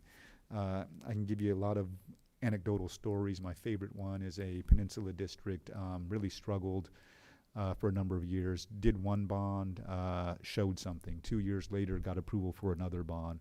4 years after that, got approval for a third bond. We're now 2 years after that last bond doing the last component of the vision. But because they saw things going up and the community saw things, each time we went to that community, yeah, we have that new field. Yeah, they just opened the middle school. Great, let's keep it going. So really trying to rally and build that kind of consensus and keeping that story and narrative moving within the community is important. Real quick here, in summary, the general obligation bonds are a vital tool for school districts. Really saves the general fund, provides an alternate source outside of operations for critical facility and capital improvements, without impacting those daily operations. 9 times out of 10, a school district is going to use Prop 39 because of the lower approval rate, and that is the standard approach for most school districts. And what we're talking about with the bond is really a repayment period of taxes for about 20 to 30 years, spreading that cost out so it's not all on one individual group, but gets spread out over the individuals who use those school assets over time. Making sure you have those strong accountability measures, making sure you're transparent, so that your taxpayers can see the investment and understand what's going on, understand that there are audits going on. Oftentimes the vacuum of not having information allows people to fill it in with all sorts of wonderful thoughts and concepts that aren't real. You want to keep all that narrative in your control. As you've done in the past, with great fiscal stewardship, maintain that AAA rating. And then just a reminder that investment in schools benefit not just the students and the families, but really the entire community as a whole, whether it's through property values or through ability to use those facilities for other community programs. That really is the crux of kind of what is a bond, how are they used, what's the pathway to get one. I know there's a lot of information for a short period of time. If there are questions, happy to entertain any of those, and we are around. We do work for you, so if there are follow-up questions in the future, happy to come back and answer those as well. Thank you very much. Do we have any requests for public comment? Not at this time. Okay, hearing none, we'll start with board questions, starting with Jason. Hi, thank you for the presentation. The one question I have, and you might have explained it, but it's been a really long day, is how do new taxes affect the repayment of the bond? So someone has a house that they've owned forever, $200,000, they're paying $50 per $100,000, $100 a year. And we have new developments, which are ranch lands going into housing developments, which are taxed totally different. Or there's people that houses are quadrupling in price, so the taxes go up on that. How does that affect that person that's been paying the $200,000? Do they go down or do they stay steady and the money just pays the debt down So quicker? in theory, that individual, all things being equal, will see their value grow by 2%. That new stuff comes in and it might grow by 50%, 100%. And so they become a smaller share of the overall tax burden. And so theoretically, their rates would go down. Their rates would go down. It wouldn't just pay off the debt sooner. So the 30 or 20 or whatever we choose is the fixed rate. Correct. So these people that stay in their homes for long periods of time, at year 29, they're paying a lot less than the person that just bought last year at 5 times the cost. As a general rule of thumb, yeah, it's actually one of the more complex things because, I'm sure you've experienced this, how do people know if their tax bill is right or not? Well, there's kind of 2 ways, and the normal way is to knock on the neighbor's door, hey, let me see your tax bill. And the one interesting thing about Prop 39 and assessed valuations being different is that you can have 2 homes in the same subdivision, exact same floor plans and everything, but because of when they sold, the values will be different. So the experience is not necessarily just by the type of house or the type of individual buyer, but by when they were enrolled and how long they've been in the community. Yeah, I think the clarity that it's not the right word, but it protects the people who have been there longer, Yes. and the new people coming in kind of carry more of the burden. As a general rule of thumb, because they are assessed usually at a higher value, that assumes that property values go up, which 99% of the time they do year over year. Yep. Okay, no other questions. Thank you. Jake? So you represent East Shore Consulting, right? Yes. And how long have you been working with with this district? Since 2016. And how long have you been in this type of business? East Shore was formed, it is my firm and a partner, and we formed in 2012. Prior to that, I worked for other advisory firms since about 2006, and prior to that, I was a issuer from 1999 to 2005 for the city of Rockland. And you have other clients other than Carmel Unified? Oh, yeah. So in your other clients, on average, I don't know if you can give me an answer, but on average, how many bonds do those school districts have current? That varies, and it really varies based upon each individual school district. So I've got a Peninsula district that is getting ready to float its fourth measure that will be on the ballot. I have another district, Placerville. They have one measure that we've done more recently and a legacy measure from 2000, similar to kind of the vintage that you have. They only have two. I have one district where it was really straightforward. They're a single campus district. They have one building that they need to work on. That building is done. It's one and done. It really is not us coming in with a prescribed, this is how you do it for every district. It's really understanding our client and what fits best for them and their community. Hmm. And then, Wyatt, you mentioned that you have extensive experience in Monterey County and the Central Coast. Why is that important? There are individual subgroups of demographics up and down the state. And so understanding the differences in region in California, I think, is very important, especially when you're talking about voter-approved measures. The voters in your community are not the same as the voters in the Eastern Sierras. They're not the same as the voters in Mendocino County. They're different than the voters in LA County. And each community is a unique amalgamation of different personalities and people and types of things. And understanding each community, I think, is important. And so having experience in this area, I'm not going to say it's a monolith, because no community is a monolith, but you kind of have a better understanding if I work with some of your neighbors of what the concerns are, what's going on in the local news cycle, what may impact your propensity for approval for a bond, because we may be cognizant of the fact that the community college is working on something and you might have competing measures. So being regional is kind of important to understanding the lay of the land and the electorate. Thank you. Can I ask questions of Yvonne? Yes. Sorry, Yvonne. I'm just curious on, in this presentation here, we talked a lot about timelines. So now at this point, I'm interested in, hearing this information and getting this foundation information. I think is good.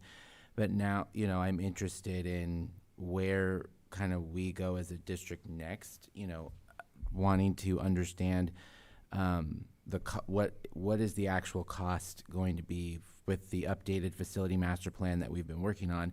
What does that look like? And I'd like to hopefully come back in another board meeting there where we can look at a couple of different proposals, or a proposal of what do we do with a potential go bond and how we move that going forward. So I'd like to talk a little bit about the timeline. Hopefully my colleagues on the dais agree with me that,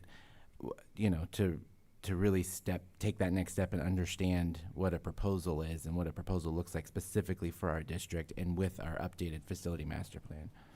Right. So it is really important for us to finish that process. The facility master plan doesn't have to be 100% compliant at the point that we start making some decisions. But one of the important things that is occurring, and Dan Paul is getting really close to finishing that process, is all of the community, we've reached out, he reached out and Sharon's reached out to the community in terms of getting feedback from all of our staff. They included students, they included community members. And so we have that feedback now, and we know he has a good idea now of what are the projects that people are interested in, and we have to price those out. And so in 2019, when the facility master plan was completed, it included appendices that priced out all of the projects that were listed in that plan. And it included a lot more, as Mr. Green mentioned. Usually the needs are greater than you can possibly do, and so that 2019 plan showed that as well.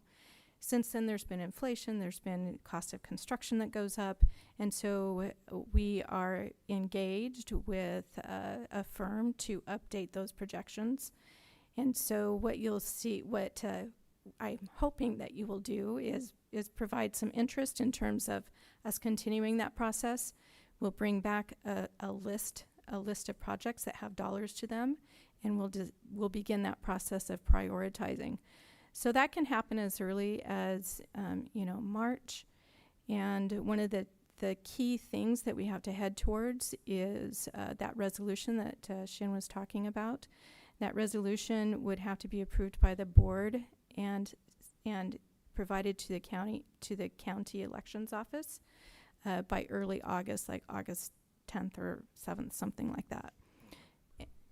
I'm sorry, for a November election. Yeah, that's correct, for a November election. So And I'll just remind us that we do not have a July board meeting. So yes, it's August, but also take into consideration we do not have a July board meeting at this time. Right, so if we were going to move forward with the November election, there are some timelines that we would have to hit. And then engage in just a whole community campaign to tell our story. So I definitely would be interested, I'm speaking for myself, but I hope my colleagues agree with me. I'd be interested in seeing what those projections are from the work that we've done on updating the facility master plan and looking at a potential, at a proposal that is specific to Carmel Unified School District, using this as a foundation, but then getting to that point where we're looking at specific numbers and what that means for our tax base here, our community, and our schools here. Okay. I would be interested in moving forward, and I would hope we could bring something back to the board in the next meeting.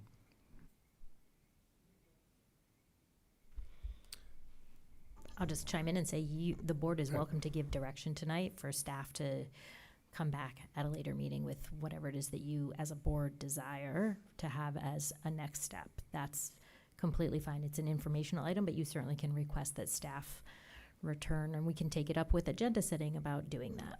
So that's within the confines of the way the item is agendized. What would that procedure look like? It's really just saying it. Yeah, so it's Jake, you making your clear request of more information specific to Carmel Unified School District for a future board meeting. And then we would take it up in agenda setting for how to best request that information and then to apply it to a future agenda. Consider that formally requested. And can I also advocate for the same? Yes. Great, that's wonderful. Thank you. Anything else, Jake? Oh, no, thank you. Sarah.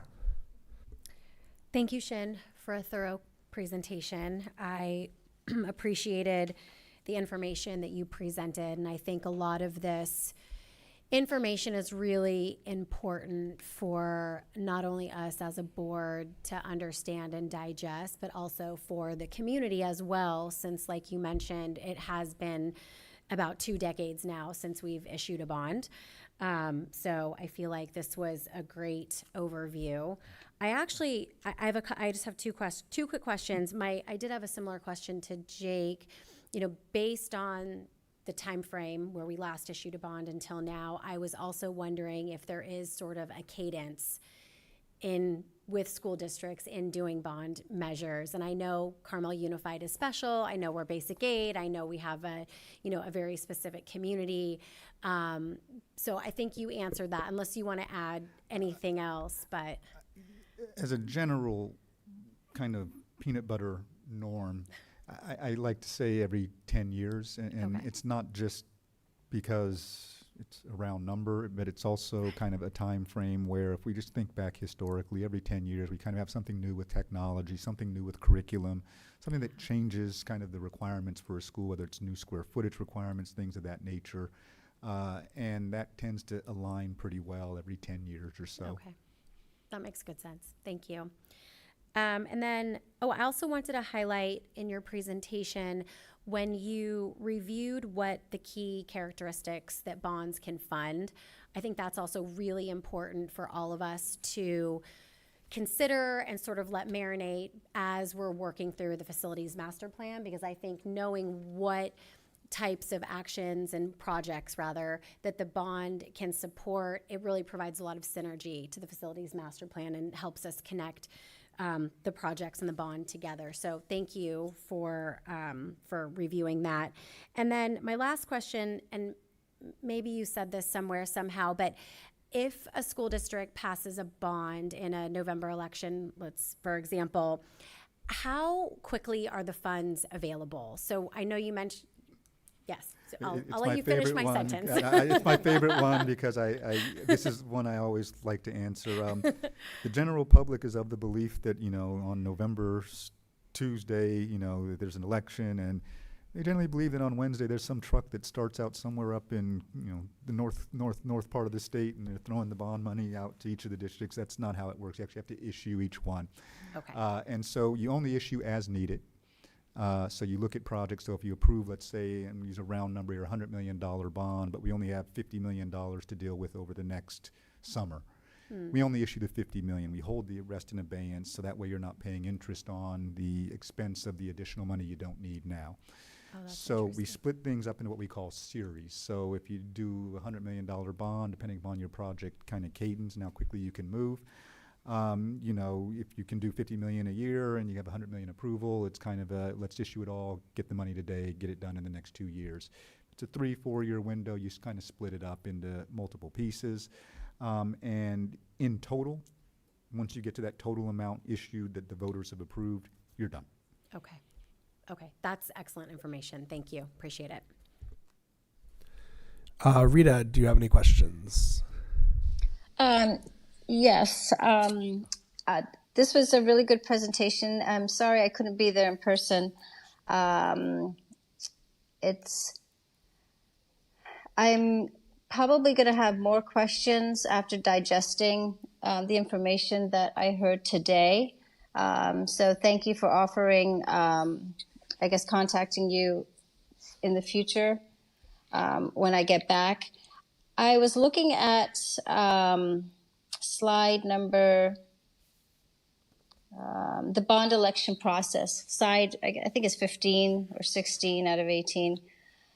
From 1 to 8, what's usually a typical time frame from the community engagement step to 8? Election day and implementation. How long does that usually take?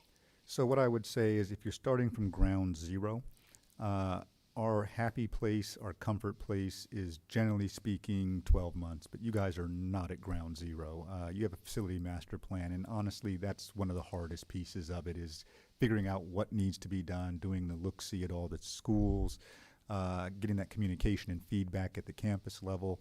That's really the kind of heavy lift and takes a lot of time. Once you have the FMP, you can probably within kind of a 2-3 month window solidify communication, keeping in mind that there's a period where you call an election 88 days prior to that election date, and then you're in the campaign mode where as a district you're not active, you're only doing informational provision of informational data, not any campaign. Your campaign committee then takes over. Ideally, that campaign committee will be built from individuals who have been involved in the FMP process, in the communication process, individuals who can tell that story on behalf of the district. So really, between now and what would be the early August or June based upon the board meeting date, you've got kind of a 3-month, 4-month window here to really kind of solidify all that information. Once it's solidified, once you have the plan fully baked, it's then off to the campaign committee to advocate for the measure itself. Does that answer your question? Yes. And right now, who is part of the campaign committee? Do we have a campaign committee? That would be formed once you approve a measure. Okay. So we can't. And then,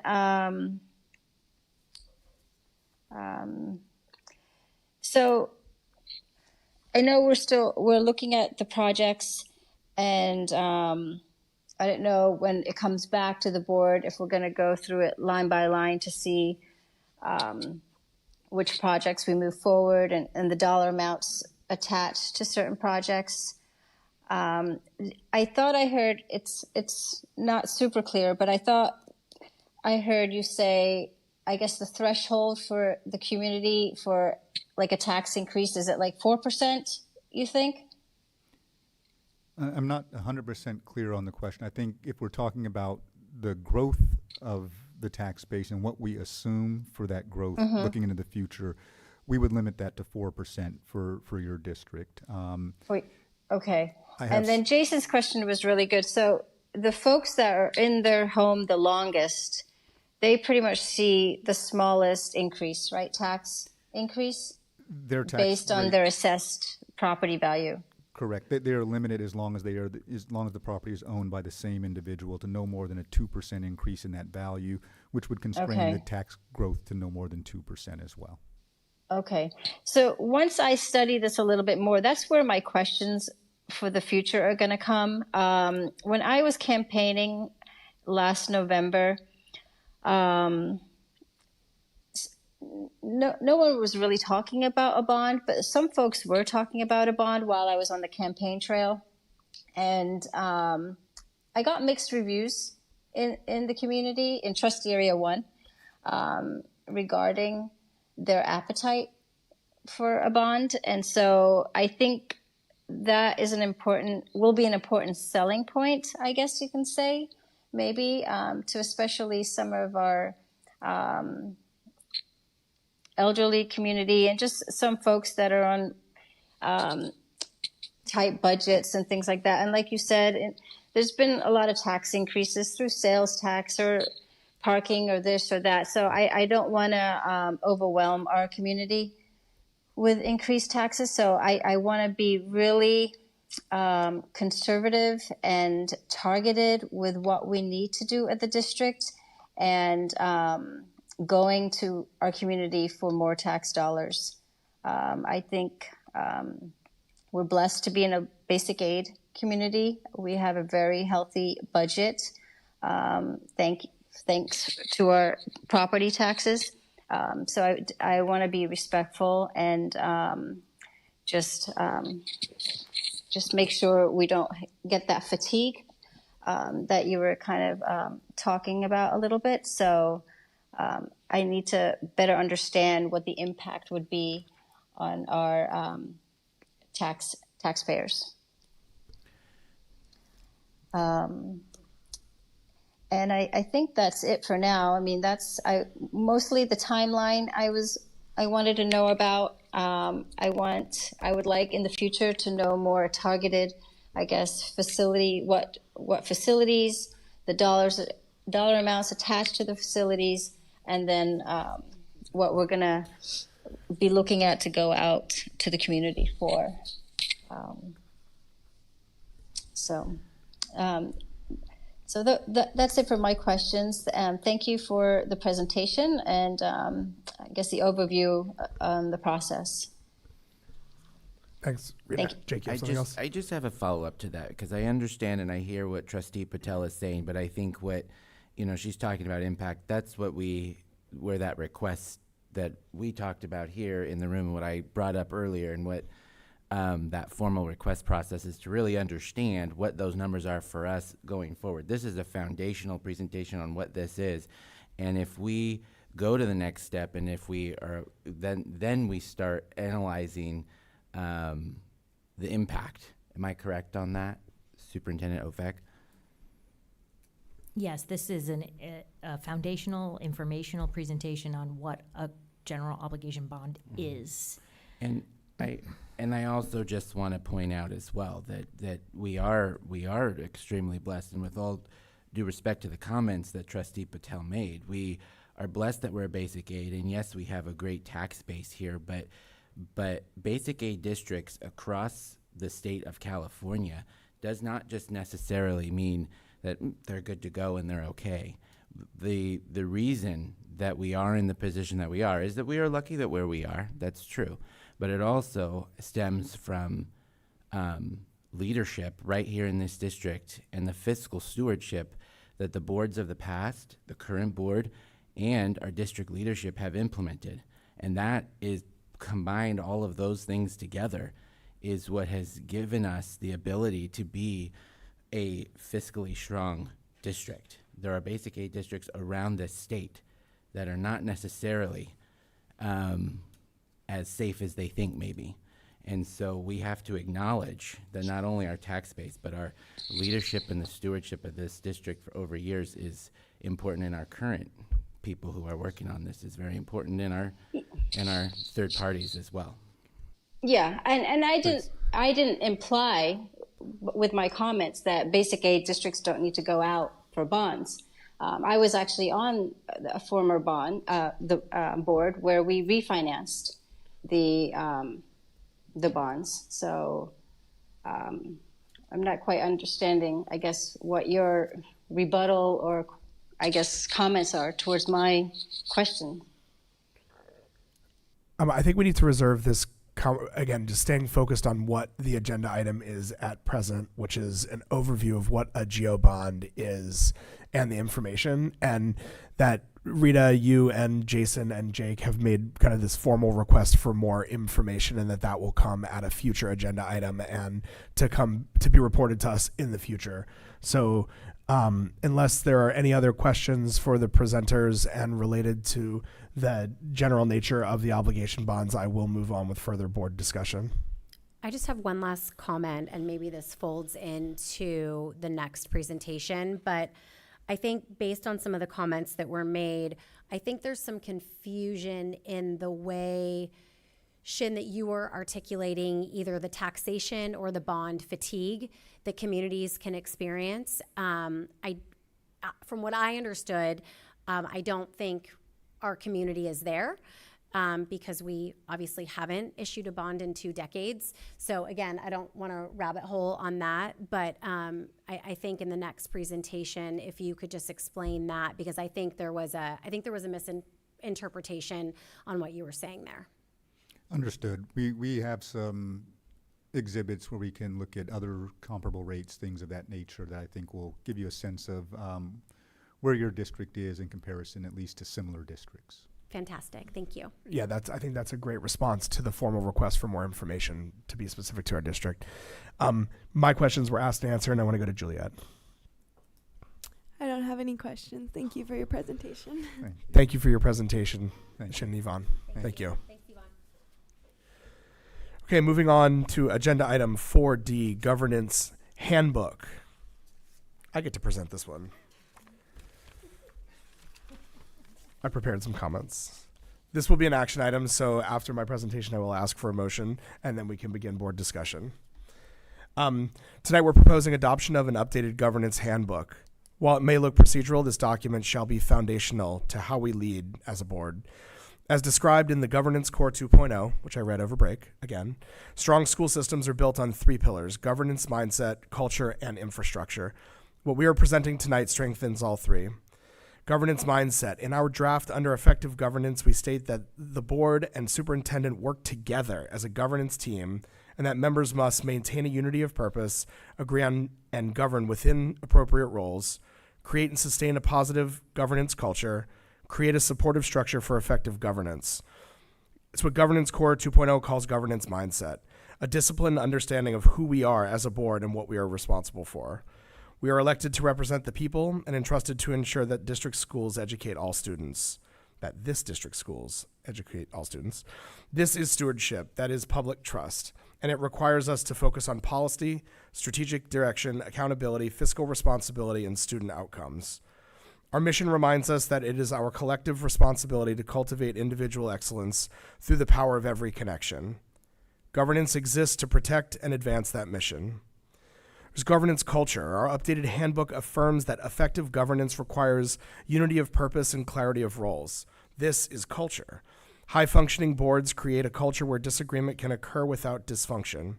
Our core values, compassion, connection, integrity, excellence, and resilience, are not just organizational values, they are our governance values.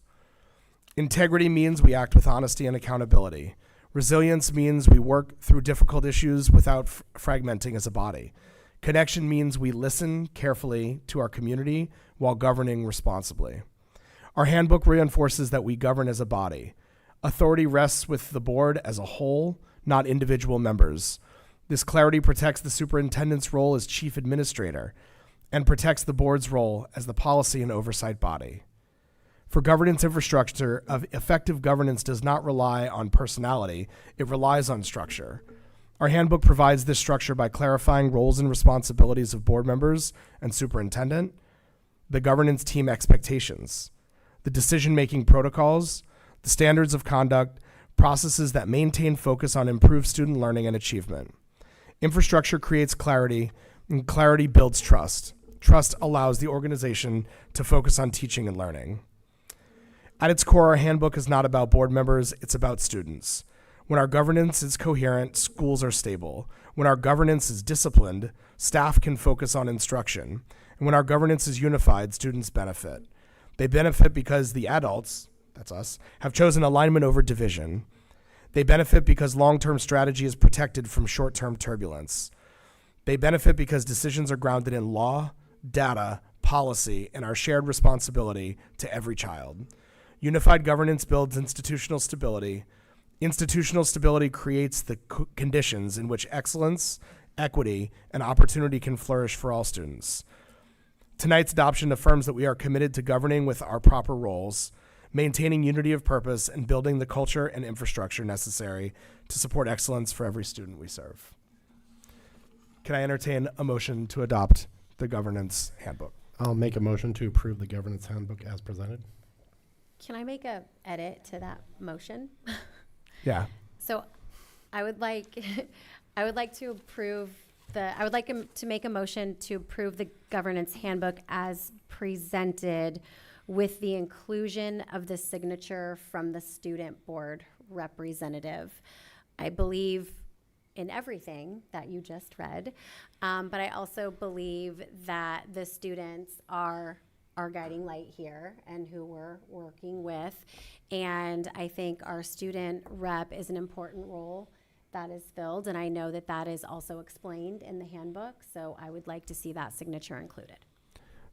The motion to approve the governance handbook as amended. Is there a second? I'll second. For a roll call vote, please. Board President Matt Glazier. Yes. Board Clerk Sarah Hines. Yes. Board Member Jay Codello. Yes. Board Member Jason Remenzi. Yes. Board Member Rita Patel. Yes. With the motion and a second on the table, it's open for public comment. Hearing no requests for public comment, starting with Jake for board discussion. Do you speak in favor of or in opposition to? We already voted on it. We did vote on it. We sure did. Was there any discussion? I apologize because I called for the roll call vote ahead of time. So I will say I voted yes on that motion. Well, good. I had a compelling introduction. Yeah. You have the right to speak on it. But I will just say, if allowed to speak, President Glazier, I would, and my comment on this was going to be that I would like to acknowledge President Glazier in this process of the governance handbook. He brings a great deal of knowledge and excitement to this process of one that could be very, somewhat dry. Thank you. Personal opinion. But I just want to acknowledge you, President Glazier. I think it's great, and I thank you for this. My pleasure. Sarah, any comments? Thank you, Matt, for all your hard work on this. And thank you, Jason. I know you kicked it off when you were board president with the superintendent as well. And everybody else who contributed. I know it was a group effort. It was a team effort. We did the workshop on it, and it was a well thought out and a very strategic process that we followed. So thanks to everybody who was involved. Jason, any comment? Yes, it was a very long process. 3 years, 2 boards, and I'm glad we made it here and closed it out tonight. Thank you. Rita, any comments? No comments. Thank you. Thank you. Juliet. I'd just like to say thank you for putting all of it together, and also I think that it's very important also to add the signature of the student board representative for now and for the future, because they are listed in the handbook, and just so that they understand their role and what to do and what all the rest of the board members are also doing as well. So thank you. Thank you for your comment. That is my comment as well. It is an arduous process, and I do geek out over the procedural stuff, but it is for all of us. It is to operate as a single board and as a single body. Again, it doesn't mean we must always agree, but it lays out how we can disagree with while still being functional. The oversight and then inclusion of the student board rep signature is critical. It's a critical piece when we say that what we're doing is founded on student outcome, and the student voice. So thank you for speaking up, and thank you for that amendment. I have no further comment, and we already took a vote, so we will move on. Apologies for the excitement. Okay, agenda item 4E, the mid-year update to the 2025-2026 Local Control Accountability Plan. Dr. Mary Petty.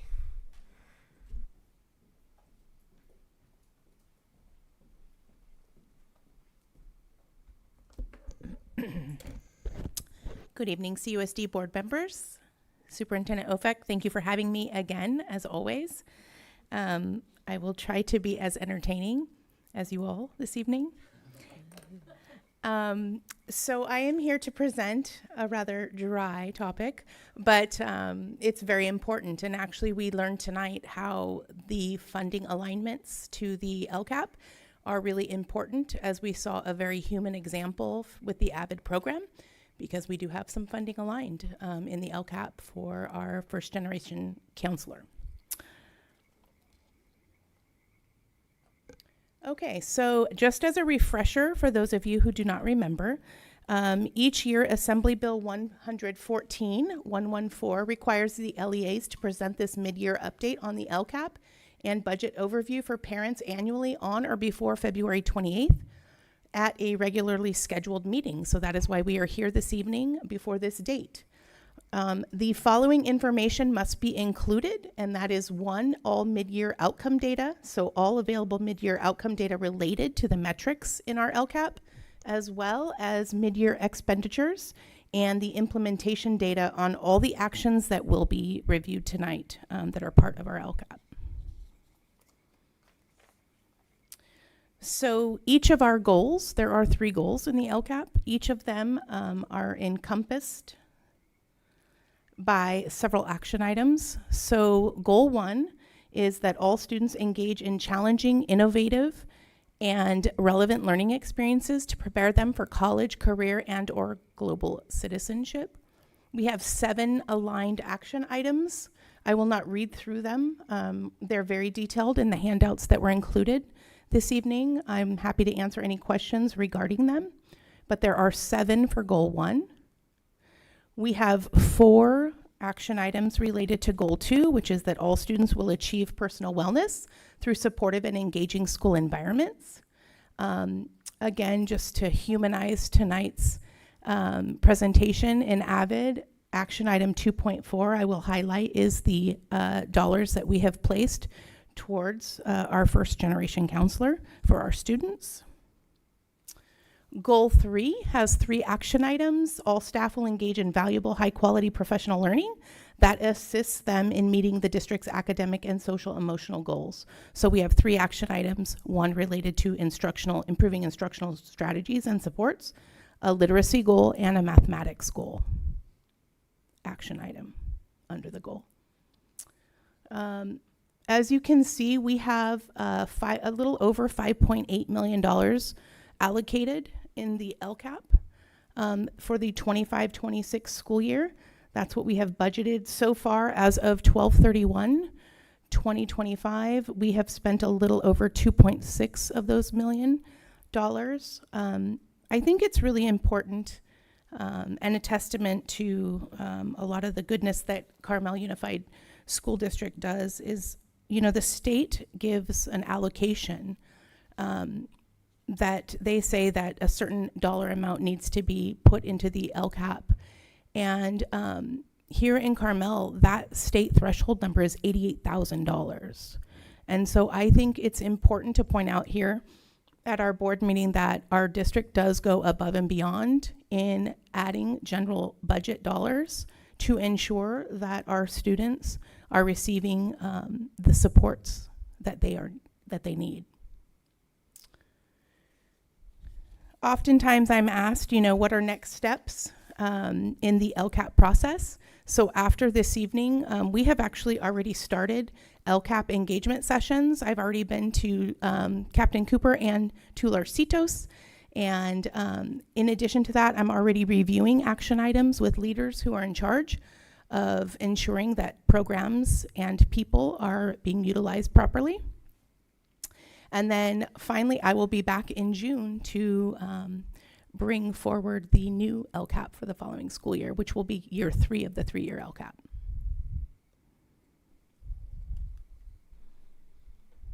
Any questions? Thank you. Were there any requests for public comment on the LCAP? Not at this time. So I'll open it up for board discussion, starting with Sarah. Thank you. Thanks for a great presentation. Appreciate hearing from you always. I just had one quick question, and I don't know if this is obvious or not. So on the slide where you articulated the funds for the LCAP that are budgeted versus how much have been spent, do all of the funds need to be spent by the end of year 3? And if not, if all those funds aren't spent, which I would like to know if all the funds will be spent, but if they're not, do the funds roll over? Yes, so we generally get to the amount each year, but anything that has not been spent does roll over. Into the next? It goes back, it's swept back into into the general budget. Okay, so it's not, and is it labeled specifically for LCAP when it's rolled back into the general budget, or? Go ahead. Do you No, I can sense when. No, it's okay. I feel the vibe. I just want to make a clarification, only because our district is required, based on the LCFF formula for LCAP, to contribute less than $1 million. I think it's $880,000 or $890,000, and we are targeting close to $6 million towards these efforts. So that other money is our money. Okay. So it goes right back into our general fund. Okay. It's earmarked for these things, but it's not like the state can come and take it away. Okay, got it. Thank you. That makes good sense. And I will double check that number. I work with the business department. I may have misinterpreted. You're fine. Yeah. Thank you. Thank you. Rita?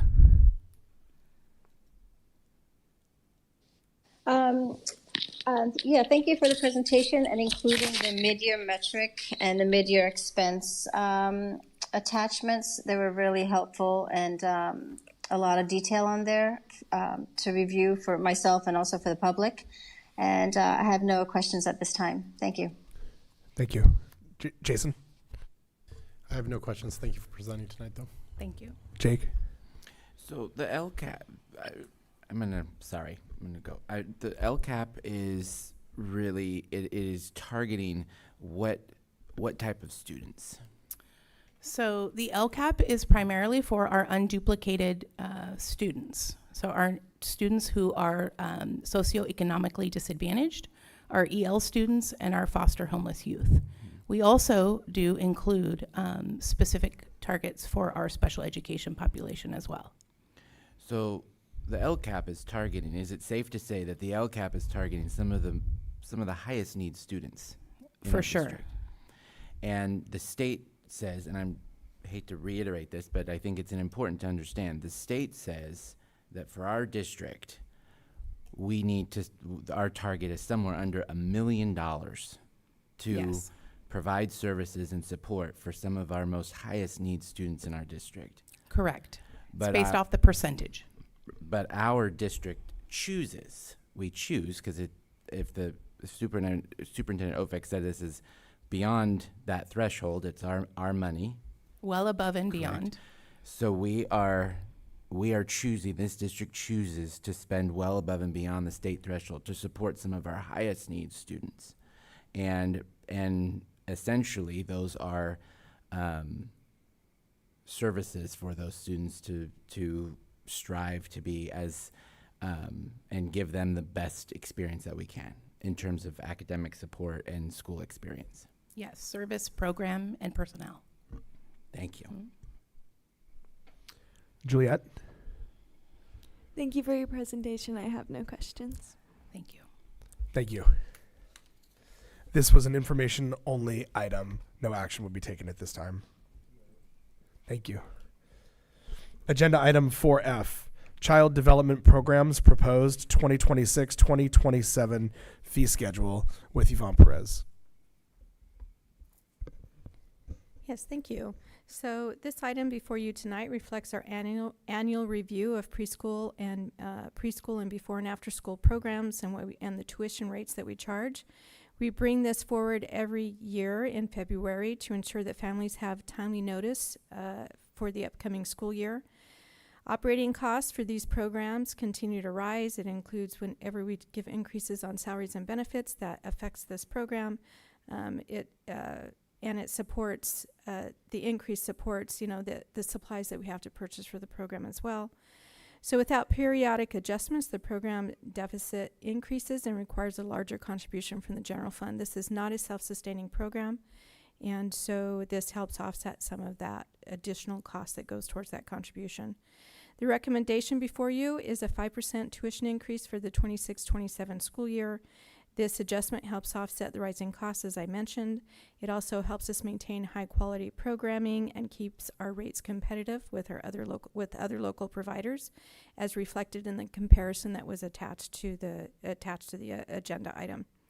So this action supports long-term financial sustainability while preserving the strong programs our families value, and the recommendation is to approve the fee schedule as presented. Thank you. Were there any requests for public comment? Not at this time. Okay, is there a motion to approve the Child Development Program fee schedule? I move to approve the Child Development Program's proposed 2026 to 2027 fee schedule as presented. I'll second. Now we'll open for board discussion, starting with Jake. I have no further comment at this time. Thank you. Sarah? I have no questions. Thank you. Rita? No comments. Thank you. Jason? I have no questions or comments. Thank you. Juliet? I have no questions or comments. Thank you. I'll call for the vote. Board President Matt Glazier, Yes. Board Clerk Sarah Hines, Yes. Board Member Jake Odello, Yes. Board Member Jason Ramenzi, Yes. Board Member Rita Patel. Yes. Thank you. Thank you, Yvonne.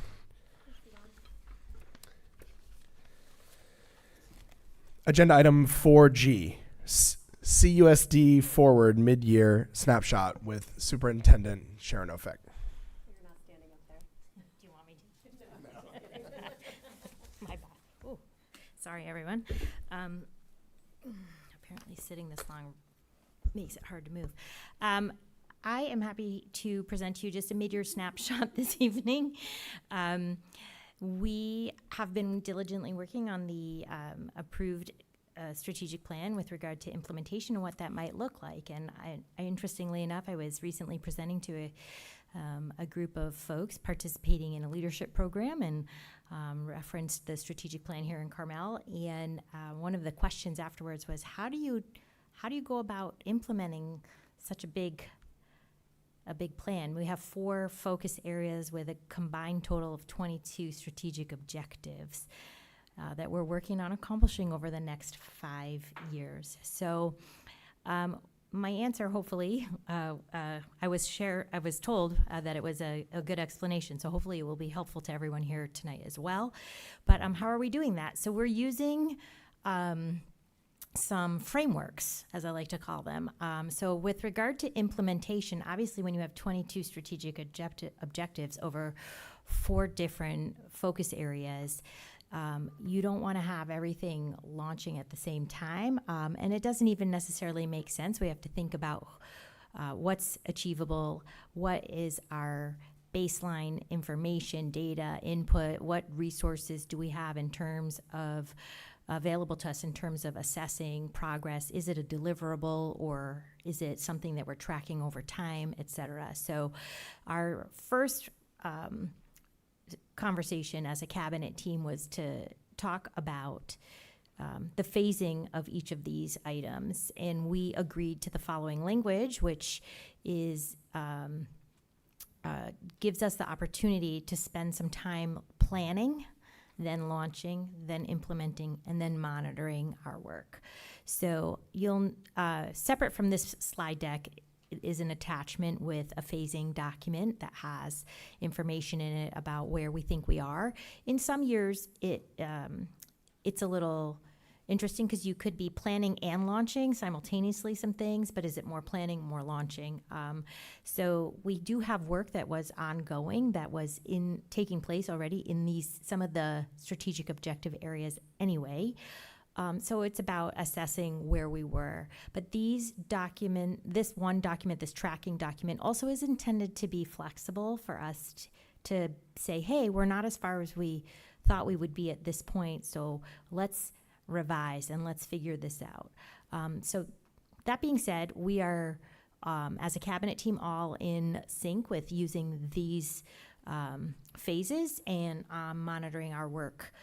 In order to figure out what our work is and monitor it, we borrowed from our friends up in Silicon Valley, who any engineers out here would listening, if you're listening, would maybe recognize this. But this is a framework that allows us to figure out some clarity around project management and who fulfills what role.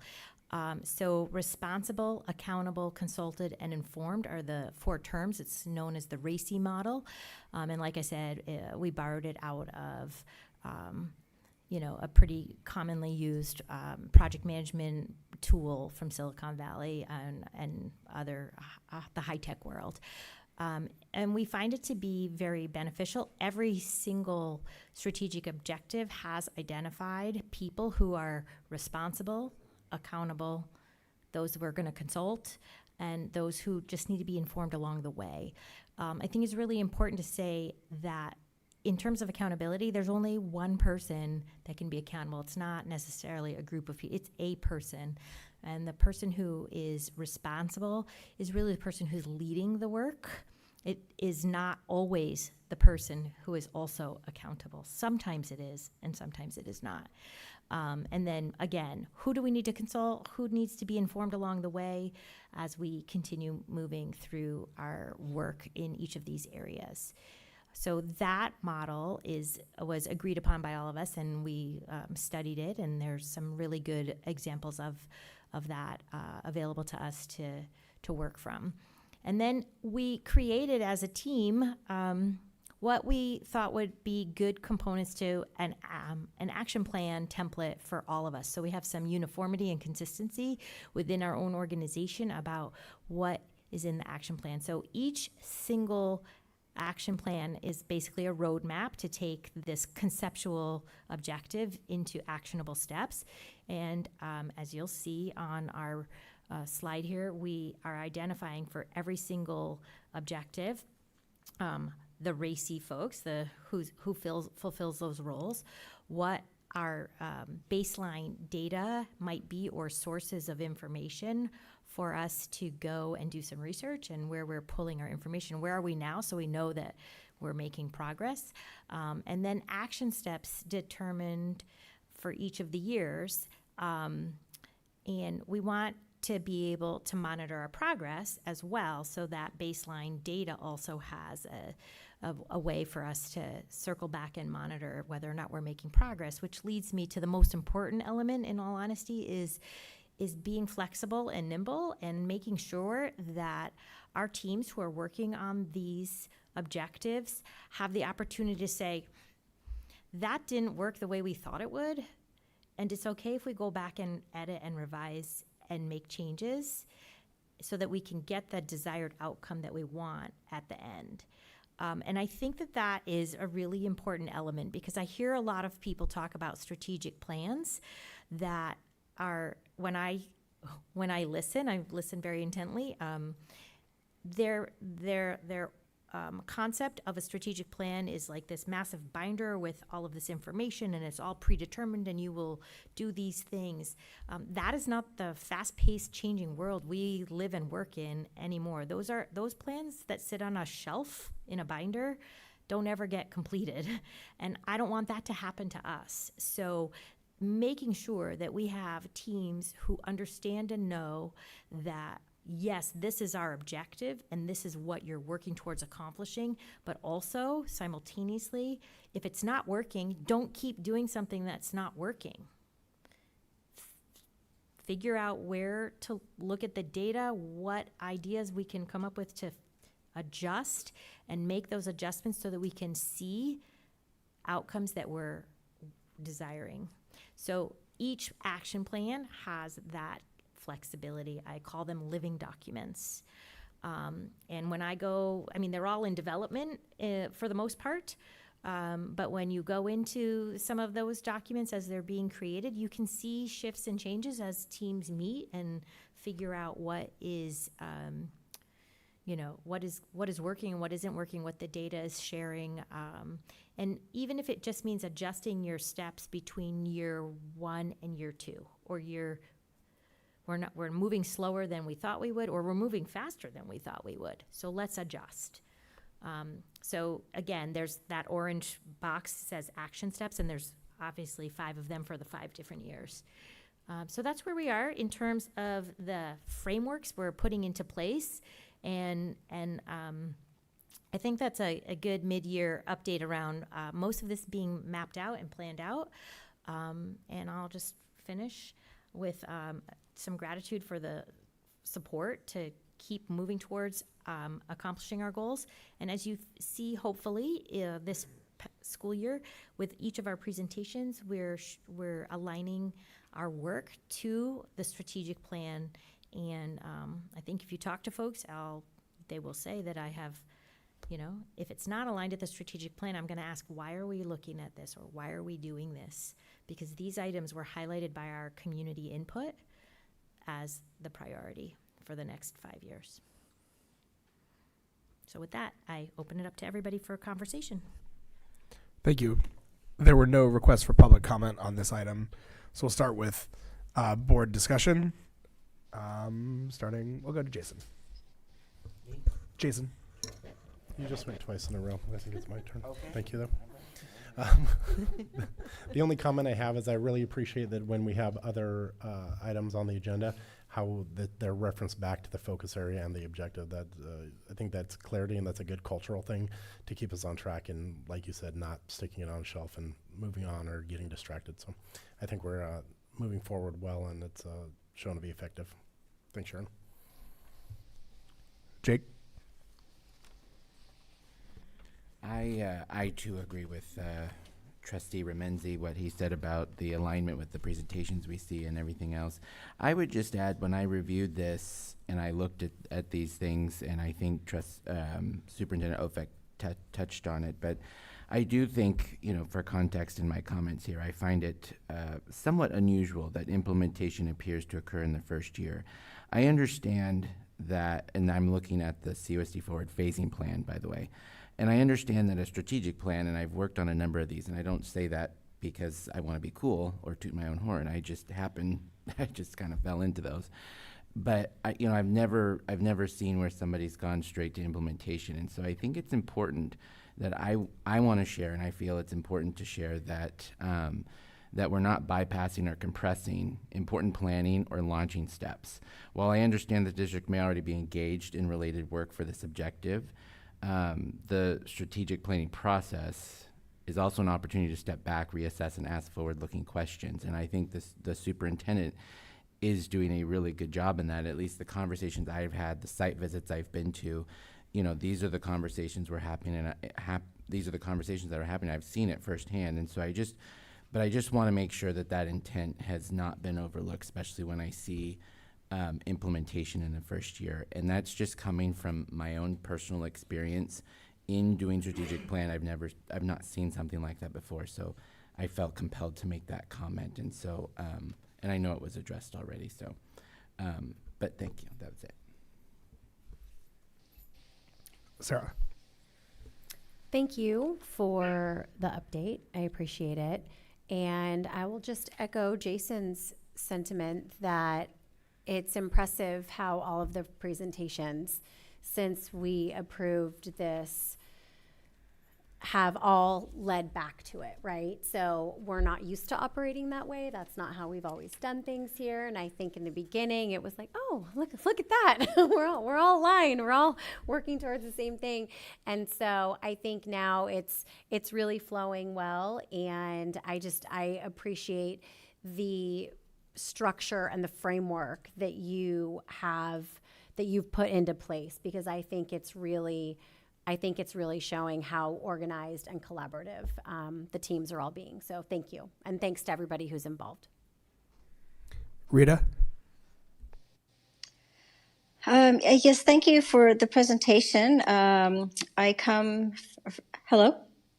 Okay. Yep, we've got you. I have a lot of engineers in my family, so I'm familiar with this project management tool. So I was really happy to see it on the slide deck in our agenda, because looking at our goals, there's many goals. It's complex, and I think utilizing a project management tool like this will help us stay focused and hold us accountable, and just keep us on the right path. So thank you for bringing this tool to Carmel Unified. Thank you. That's it. Thank you, Rita. I have a few comments. Also, I'm really compelled. So we as a board get to ask questions of the agenda ahead of time and get answers to those, and those are available by public request if someone wanted to see them. The amount of work that's actually happening related to the strategic plan is really validates that this is an effort of practicality, that this is not for naught. And that when we as a board adopt a strategic plan, we put guardrails on what it is that we are doing and how we direct you as a superintendent, and thereby how the district conducts business. And so to see a 20-point answer to what is implementation or what is launch in a plan that's about a year old is truly impressive. It speaks to the actual work that's happening. Actions and or initiatives that are already underway that resulted in this objective being categorized as launch in the phasing document includes 20 things, 11 things that are already in practice. Similar question around focus area 2, 20 things that are designated as implementation. I mean, this is work on the ground that's happening across cabinet and across departments that is of critical importance. I think the Sandpiper even covered CUSD Forward in a recent edition because it's felt at that level, at the student level, and what CUSD Forward means to being a student in the district also. So thank you for this work. Thank you for your leadership on this. And we as a board must continue to stand by this and stay strategic because I think it keeps us focused. I just want to say thank you, but I also really want to recognize that our cabinet team really is taking this team approach with working to implement the plan, and it is not me alone, and I want to be really clear about that. And I'm very grateful to the cabinet team, but also to everyone on our administrative council team and at our campuses that are paying attention to the strategic plan, know that it exists. I mean, we are a big enough school district for people to not know that, and people know that it is in place and that it exists, and I mean, to varying degrees, but that's pretty good for, you know, not a full year in yet. So I'm grateful. So, but thank you for your comments. I just wanted to highlight that aspect as well. Yes. Juliet? Yeah, I just think also, as everyone's been saying, it's great to see in all of the presentations how it all comes back to like the glows and grows and all of that, and just being able to see it in a very digestible and understandable slideshow and understand exactly what's going on and how we're moving forward is, I think, very helpful to students and to the public as well. So thank you. This was an information-only item. On to agenda item 5, information items. The following items are presented to the governing board as items for information purposes only. These items do not require board discussion or action. A, calendar of board items, and B, Monterey County Treasurer's report. Is there any comment on the information-only items? None at this time. Agenda item 6, public comment on non-agendized items. Excuse me. Members of the public may address the board regarding items or topics within the board's jurisdiction that are not on the agenda at this time. We will start with person 1. Is that Kat? Kat, thank you. Thank you for staying for public comment. Hi, my name is Kat. I'm just one of the moms at Tularcitos. First, I wanted to express how much I truly love Tularcitos and our community. It is an incredible school. We have amazing families, we have amazing students, and we have amazing staff that genuinely loves our schools. So with that being said, like the gentleman who discussed bonds with this great school, it attracts families. Our community is increasing. It's no surprising that lots of people want to live in our areas. I'm a little more nervous than I thought I was going to be, my Lanta. But with that said, we're seeing an increase, and we're seeing an increase right now. In my son's classroom in the 2nd grade, since the beginning of the school year, we've had an additional 3 students join, which again, amazing families. Every classroom has gotten new students. We see TK just got another student. So I'm here to express my concerns and other parents' concerns about these growing classroom sizes. And we see on the horizon, as our community is discussing the airfield being developed and another 70 units going in potentially, that this is an issue that's now and it's going to increase. And again, I just want to express our desire to keep our classroom sizes as small as possible so that each student has the opportunity to get the support and attention that they need for that best student outcome. Our population, again, is increasing. The needs of our students are increasing. The demands on our staff are also increasing. And on the outside looking in, we see some empty classrooms, and we see some opportunities where our staff could get more support and our students could get more attention. And again, I just want to reiterate how grateful I am for the opportunity to be at this school and at this community. And I want to do all that I can to make sure that my child and every other kid that is out in Carmel Valley has the absolute best opportunity to get that best education.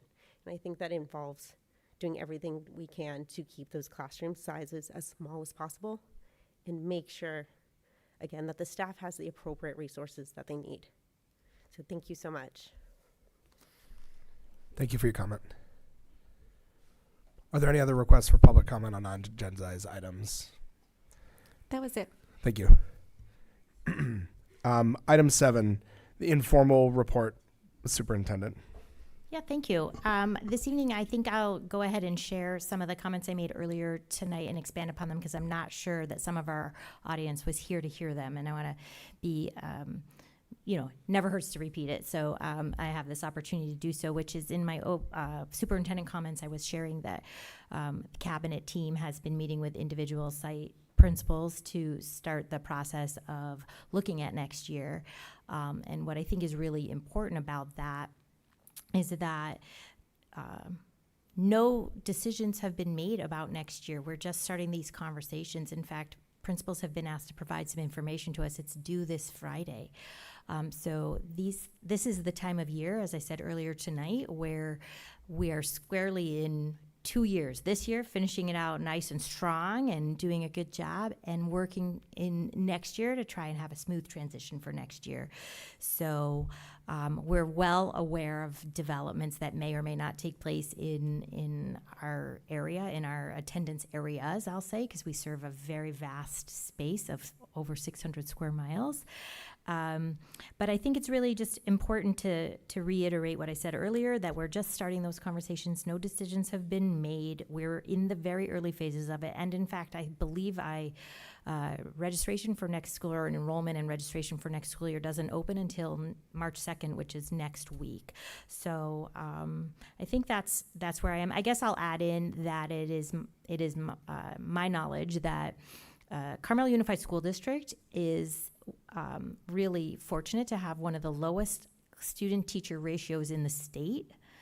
and even among our comparable group as well, we have some really significantly lower student-teacher ratios.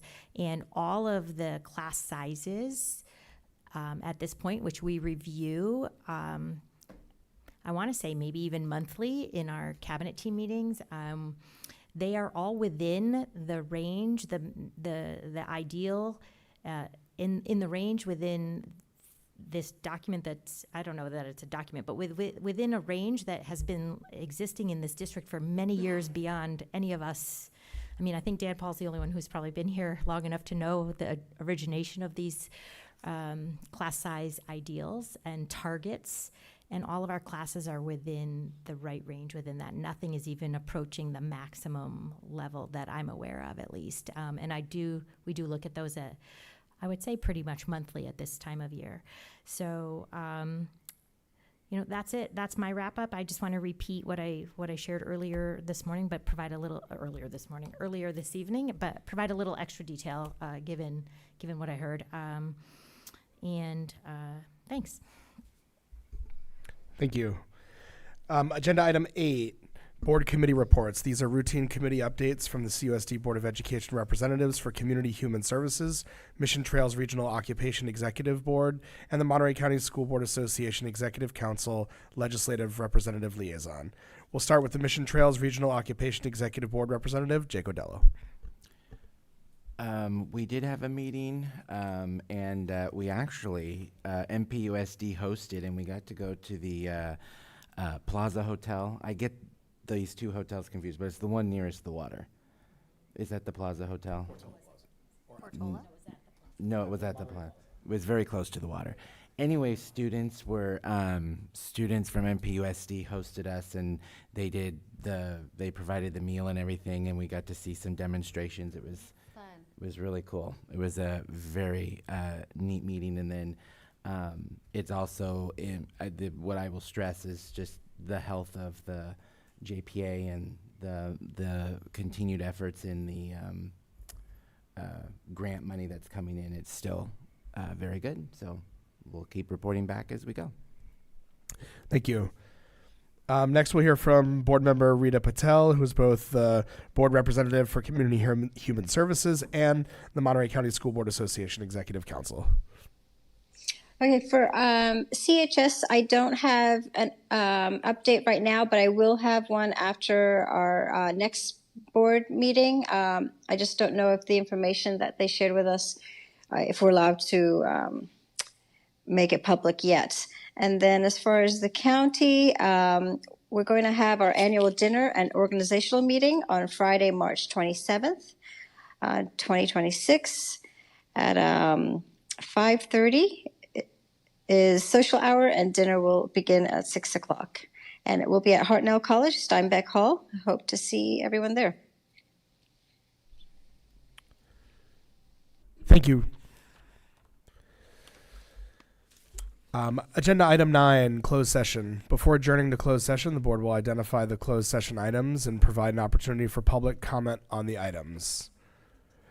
Appeal of complaint under AR 4030, Governing Code 54957, Subdivision B1. A, conference with legal counsel. Existing litigation pursuant to Government Code 54956.9, Subdivision D1, Monterey County Superior Court, case number 23CV003167, Davi Christine versus Carmel Unified School District.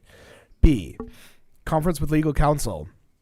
Existing litigation pursuant to Government Code 54956.9, Subdivision D1, Monterey County Superior Court, case number 25, CV002576, Jane Doe versus Carmel Unified School District et al. C, public employee discipline, dismissal, release pursuant to Government Code 54957, Subdivision B1. Were there any requests for public comment on closed session items? Not at this time. The board, the board will now adjourn into closed session at 8:09 p.m.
Good to go. Coming out of closed session, the board reports the following. For items 9A and 9B, the board met with legal counsel to receive updates and provide direction on the cases referenced on the agenda. For item 9C, the board received an update from district staff. I adjourn this meeting at 9:32 p.m.